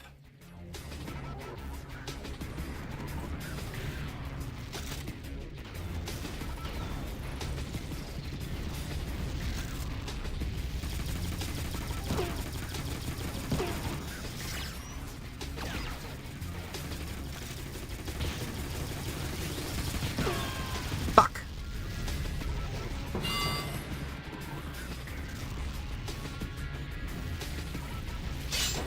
Get and go. I have the enemy flag.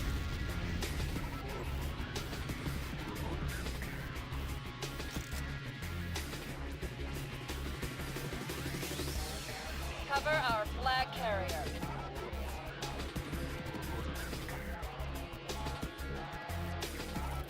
Oh yeah, this was one of my first PC games too. Hold on.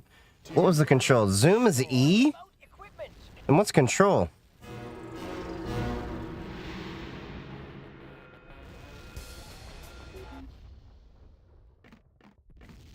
For me to fix the game, so I opened up my toolbox.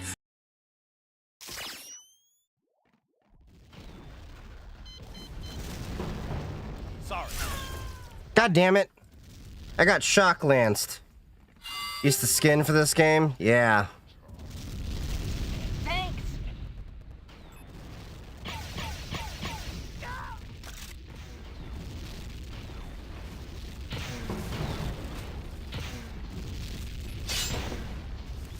No. Quiet.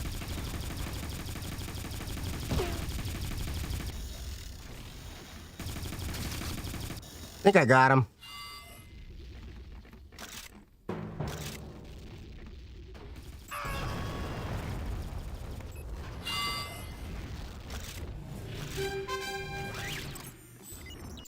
Team Storm scores. Sorry.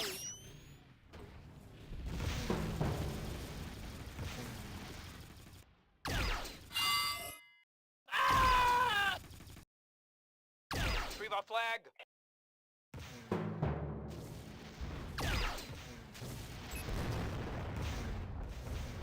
Team Storm scores. Shit. Broke the first cardinal rule. Don't stop moving.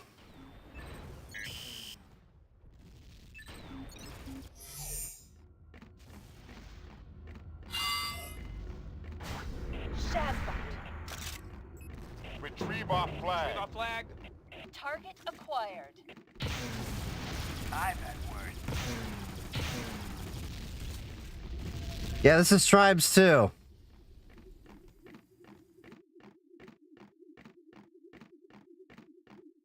Repair our turrets.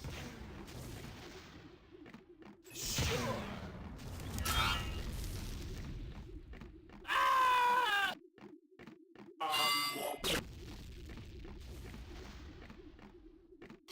No. Quiet. Hi. Team Storm scores. Our flag Hello. is mined.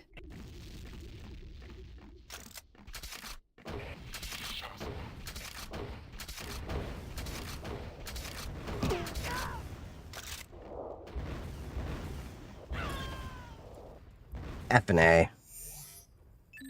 Not your day, is it? You are strong.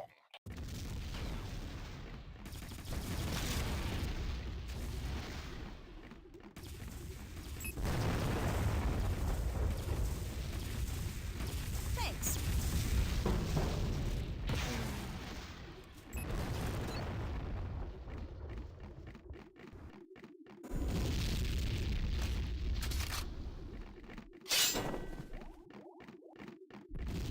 That could actually come in handy.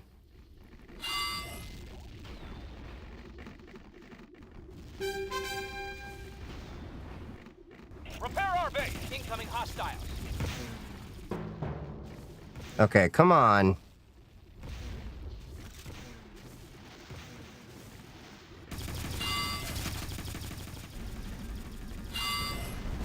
Too bad.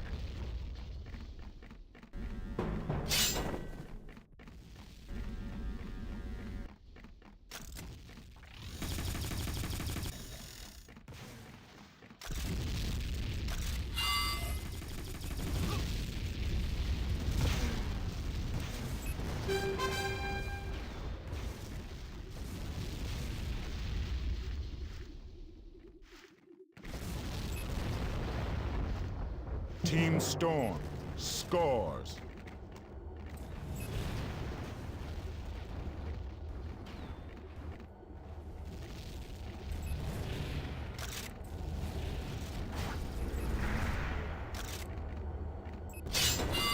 Okay, where are we going? I don't know.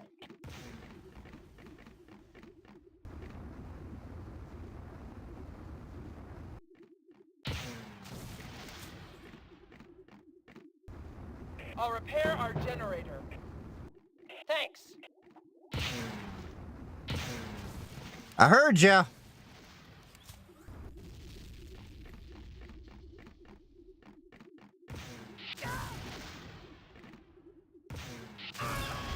Shit.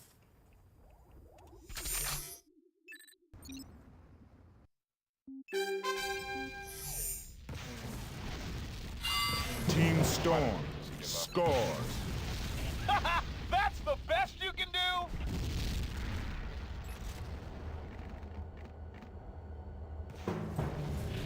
Our flag is mine.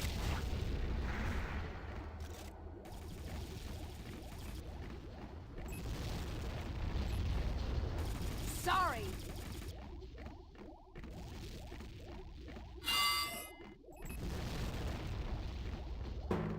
Yes, Team Storm scores. God, we're behind in this game. We're 5 flags behind.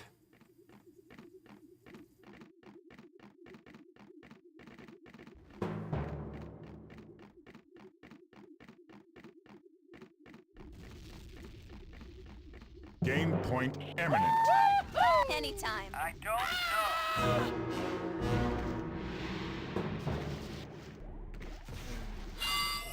I don't know.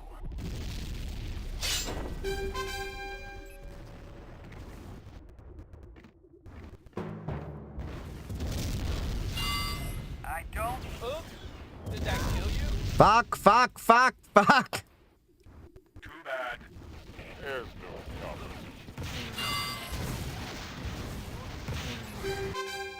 At least I got the flag. Too bad. Did that kill you? Enemy generator destroyed! Thanks. Enemy turrets destroyed. What the hell y'all doing? Repair our generator. Goddamn freaking pussy. See, y'all were playing with our flag when you should have been defending ours. Hello. I'll repair our generator.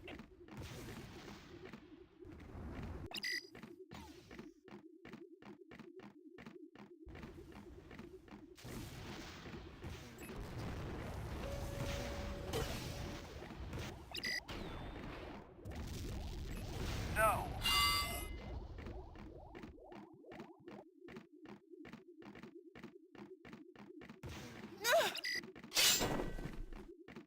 I have the enemy flag.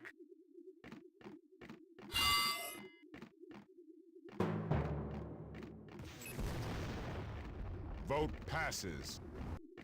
I don't know. Victory. Goddamn. Alright, I guess we're up for Stonehenge. We'll do one more map tonight.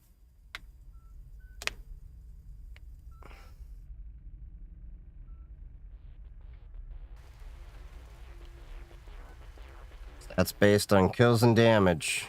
15 10 seconds. I don't know. 5, 4, Oh, we're gonna need vehicles, I think, for this one. now.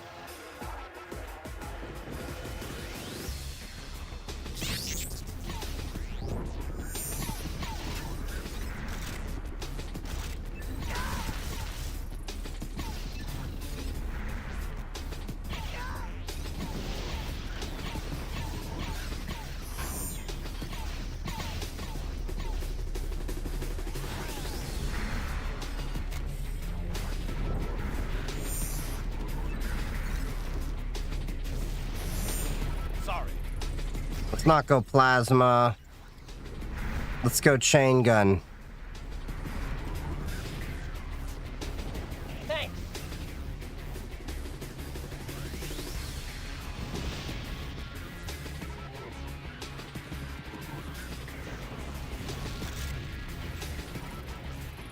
Hold up, do we not have vehicles in this map? Could have sworn we did.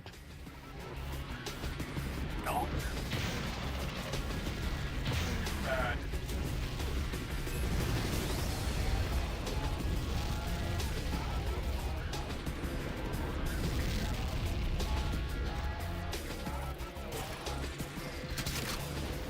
Command. Thanks.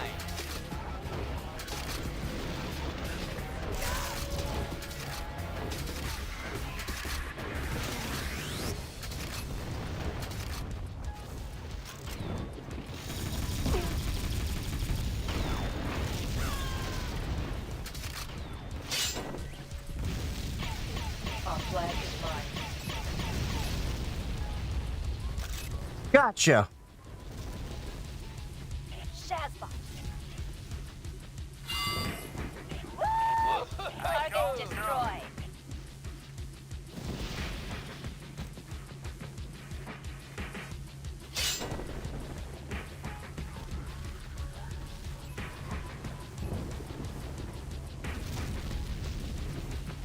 Okay, sensors can pick me up. Defend the entrance. Shazbot.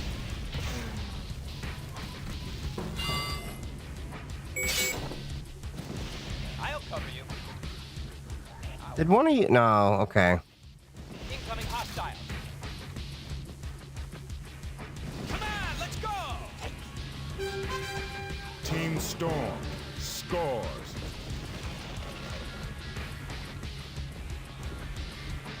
Sorry. Anytime.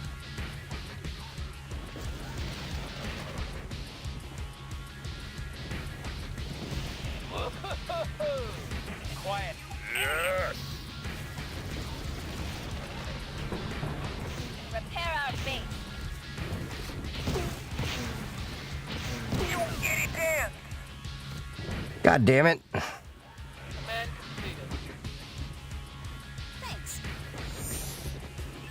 Lone Wolf, it's your show now. Good luck. Team Inferno scores. Watch where you're shooting!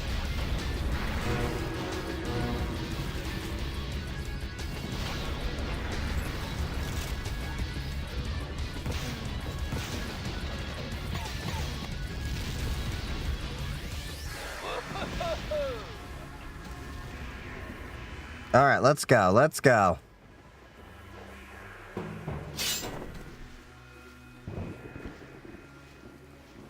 I'm picked up on their sensors.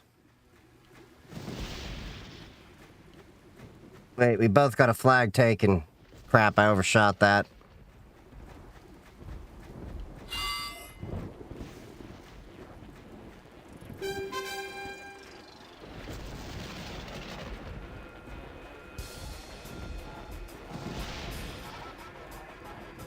Team Inferno scores. Destroy enemy turrets.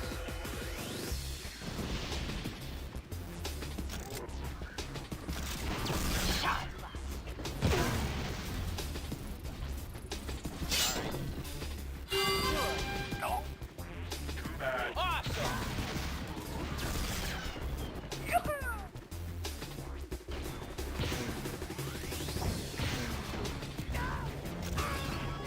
Shit.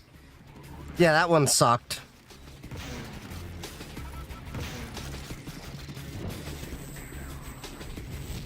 I'm impressed.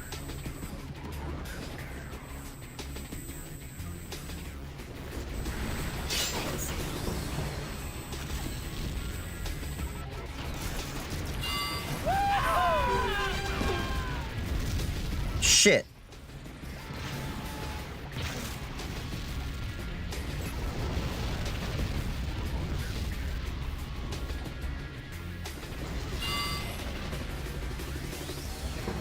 Team Inferno scores.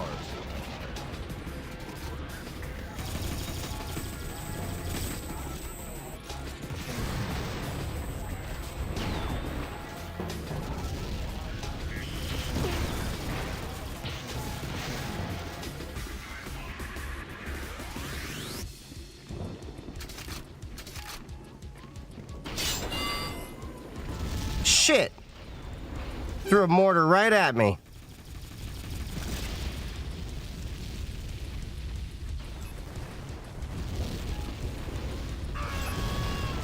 Team God damn it. scores.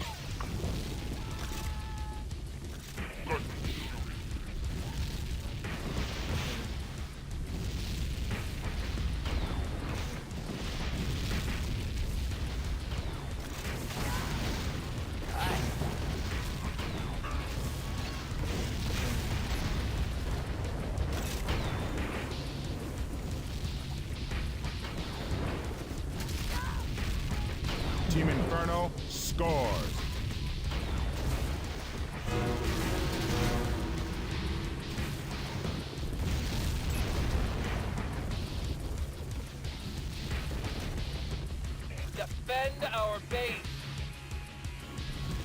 Our base is taken.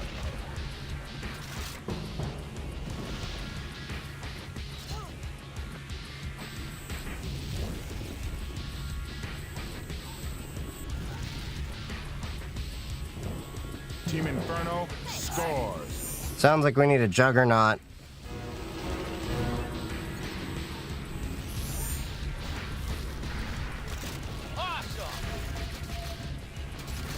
God damn it. They keep overrunning the base.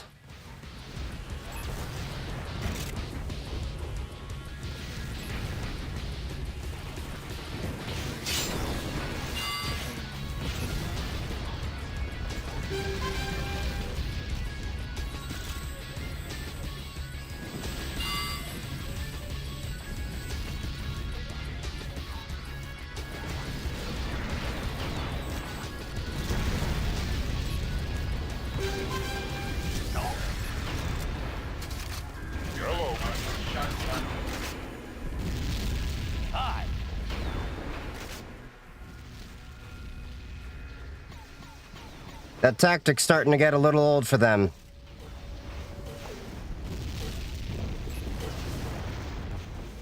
Get the enemy flag. I'll cover you. I have the enemy flag. Help! Acknowledge.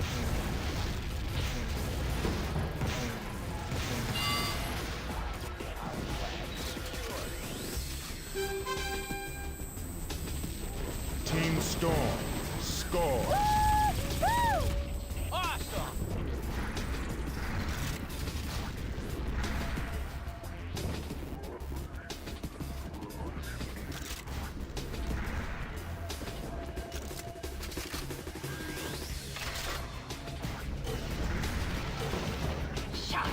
Get the enemy flag. Target their flag. I'm in Vote position. initiated. Get the enemy flag.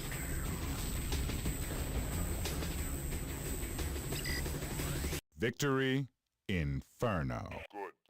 I guess I had a team kill on there with a mortar. Got negative 10 points. Oh. But yeah, this game was hours and hours of fun.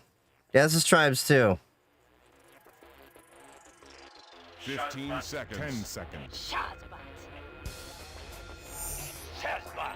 5, 4, 3. Match begins. I used to play this game like so much.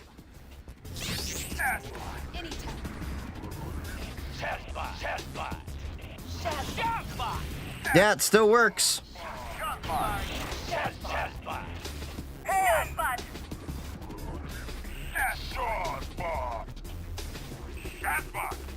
Let's go.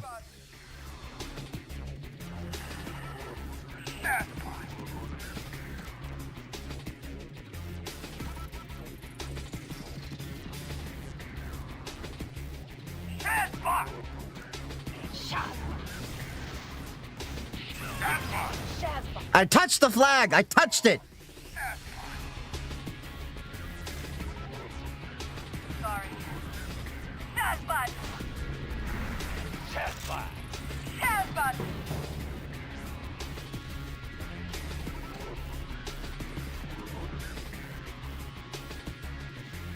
I have the enemy flag!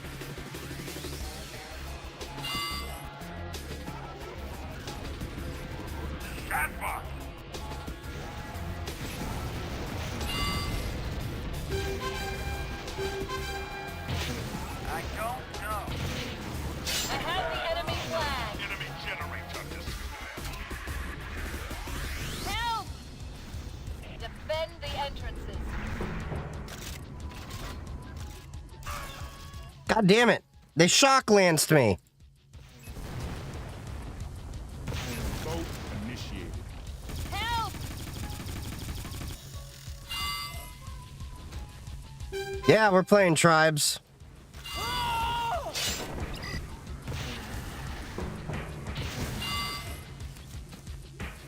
Didn't the spin fuser give it away?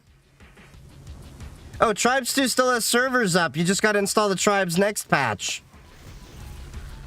In Linux, if you just install it through Lutris, you can install all the mod packs and everything. I was thinking of putting an Ultra XL server up. Yep. What is it? tribenext.com, I think? Vote failed. Team Inferno scores.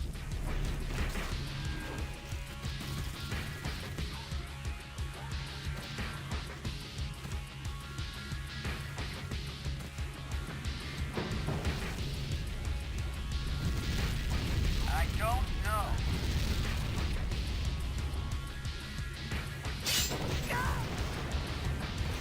Oh, fuck!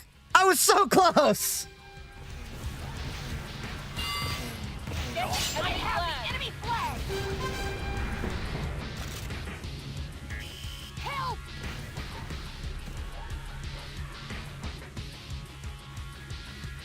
Cap it, cap it, cap it, cap it, cap it! God damn it!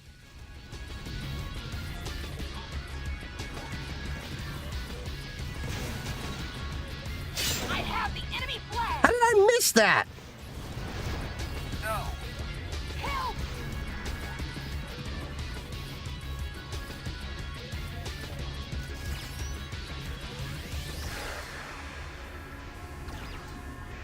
But yeah, I'm playing on a server that has absolutely no bots. Bye-bye.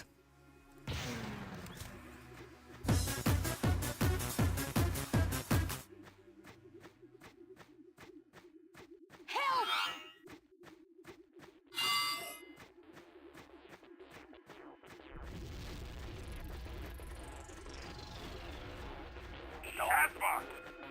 I have the enemy flag. Help!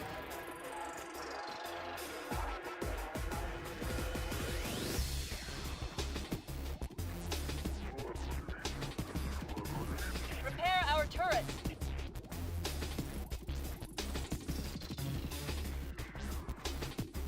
No. So we're at a stalemate here because we got to get that guy. Geek of Wires has it.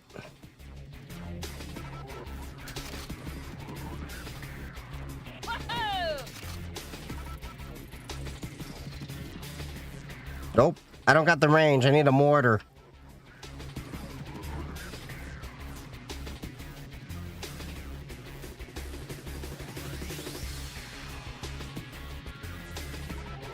They're pretending they're protecting their flag. Okay, they got the... I have the enemy flag! Okay, good. Help! Cover our flag. Wait, I'll be in range soon. Take the flag from me!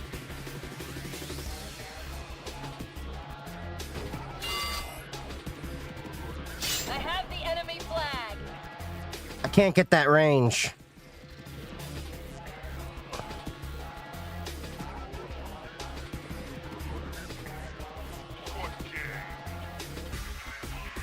No. Okay, they're focusing on getting ours.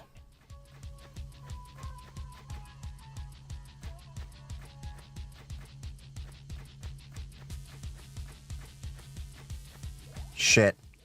Fuck it.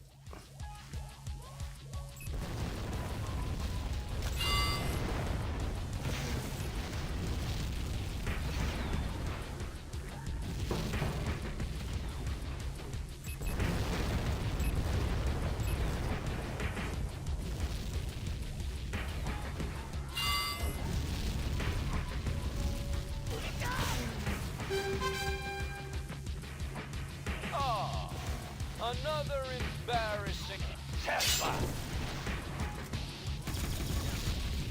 Kamala Harris is stealing our flag. I don't know. Sorry. Oops, did that kill you? Oh, another embarrassing. An AI running out of human text to train in the coming years. Wait, That'll be interesting when we achieve it, but yeah.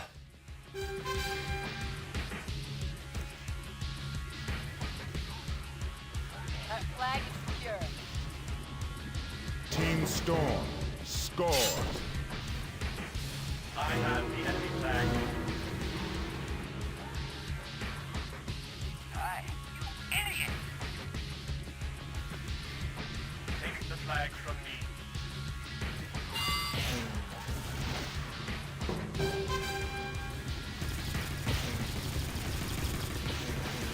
Team Inferno scores. Another embarrassing.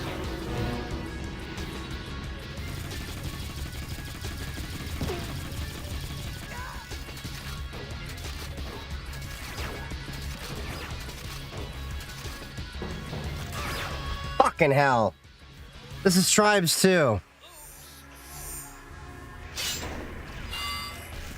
I have the enemy flag. If you have to ask, this game's probably older than you. This game is old enough to drink, even in the USA.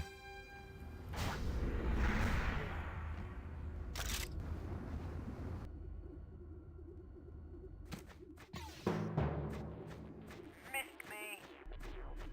Shots fired.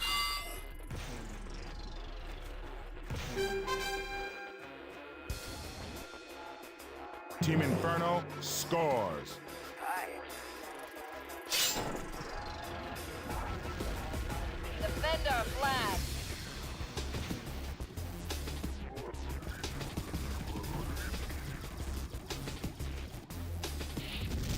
I'm drinking Saudi Arabia, though I discovered I love French 75.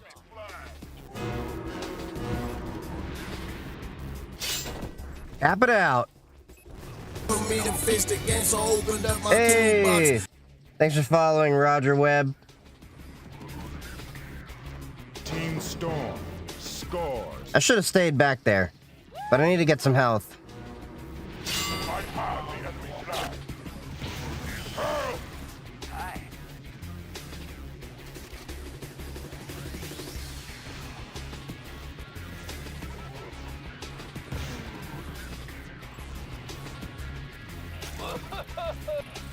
Awesome.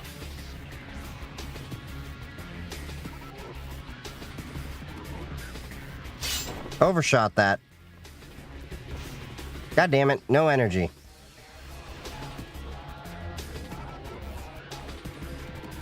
Thanks.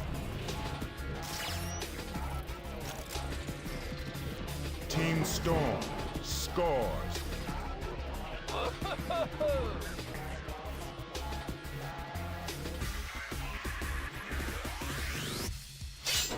Missed me. You idiot! Retrieve our flag. Team Storm scores.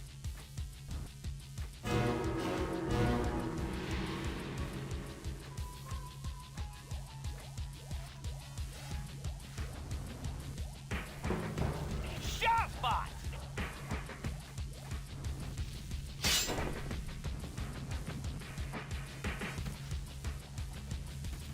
Go get him, boys! Hi.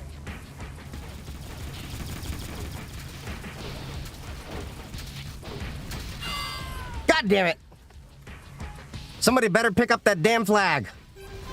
God damn it! Oops. Did I kill you?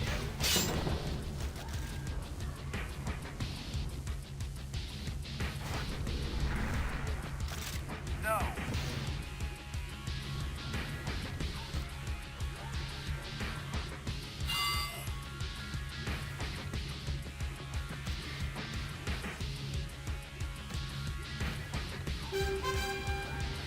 I have the enemy flag.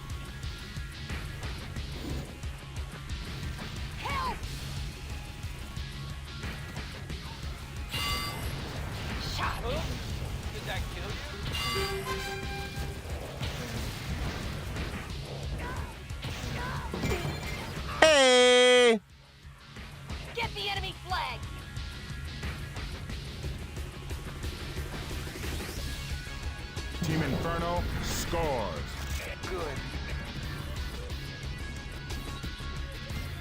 flag is mine.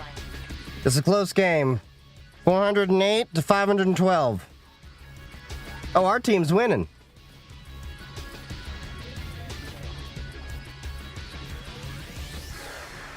I have the enemy flag!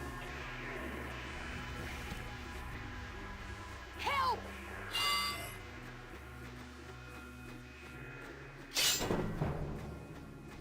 I have the enemy flag.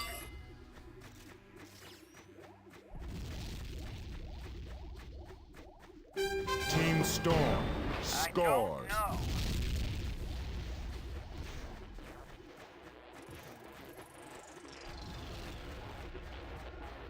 Got a bioderm out there. Ain't they remastered this game? Nope, not yet. They should, though.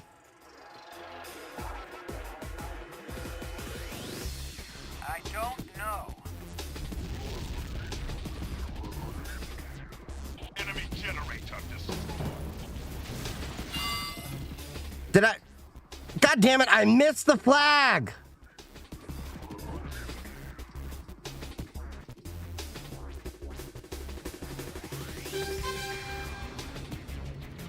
I was trying to set myself up to speed down. And somehow there was a dude right there that like... Hi.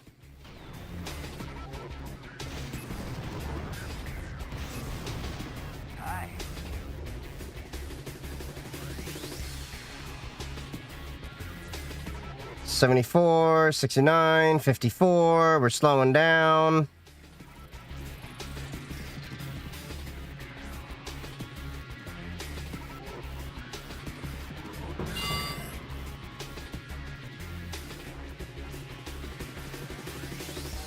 All right, let's ski down. Ha! Ha! Ha! Ha! Both initiated. No.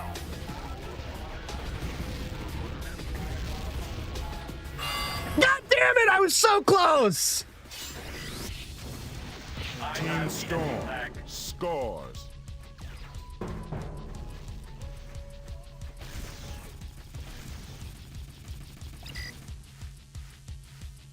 Oops. Did that kill you?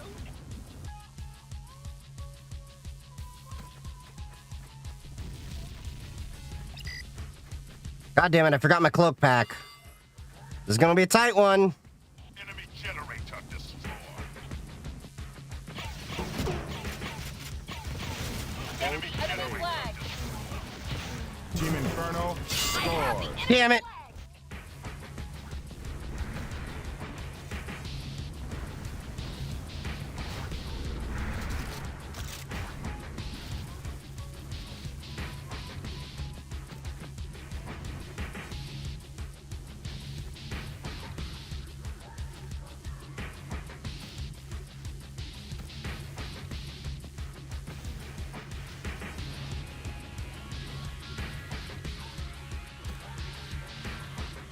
Repair our sensor.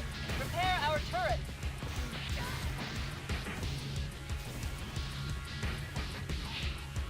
I'm on repair. Our flag is mine.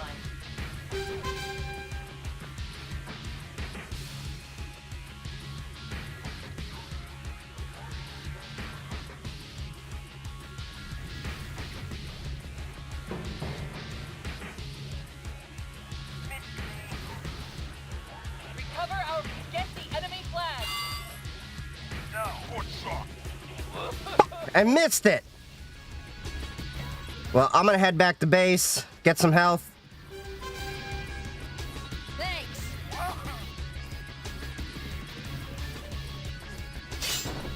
I'm trying to use speed as my frenemy.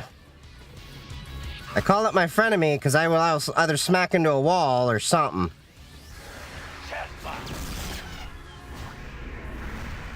Team Storm scores. Cool. We're 300 up. 303 up.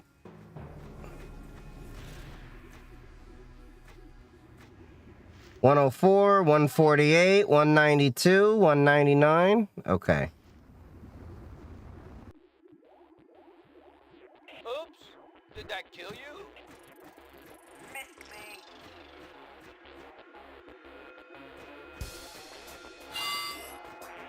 Awesome!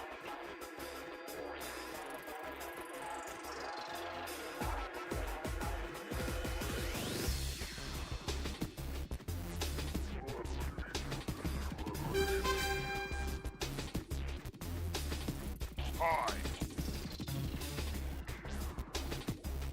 Hi.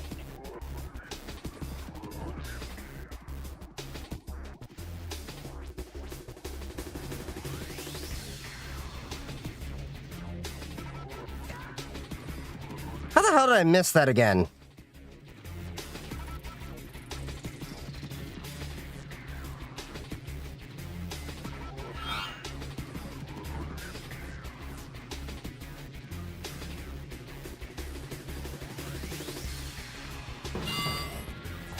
I have the enemy flag.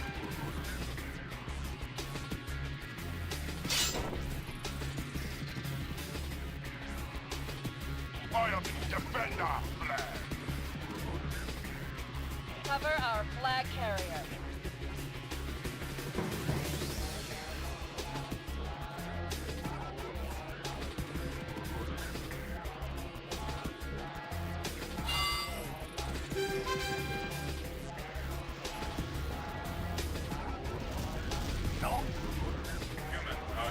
I have the enemy flag. Quiet. Help! Got him! Our flag is secure. No.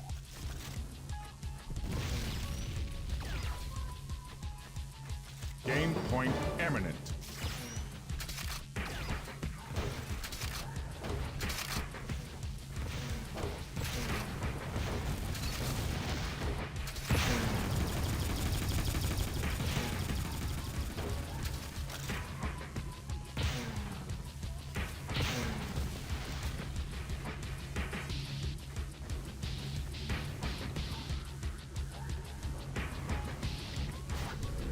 All right, let's get in and get out.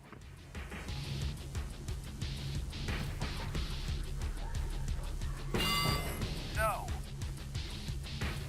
No! Yes! No.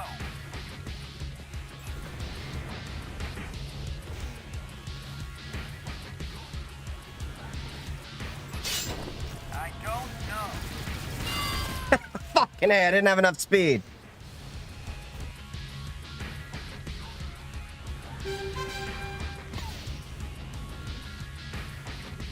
All right, come on.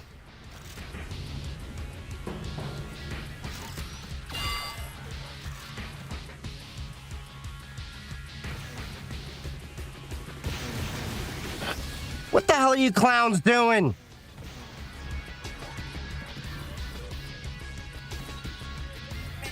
I have the enemy flag! Help! Idiot.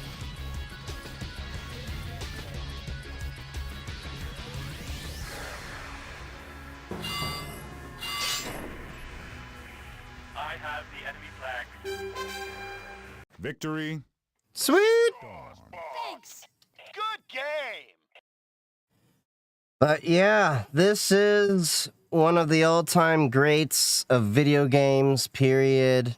Tribes 2. Who made this game? It's Dynamics that made this. Sierra Studios and Dynamics. It's an old game. Classic. But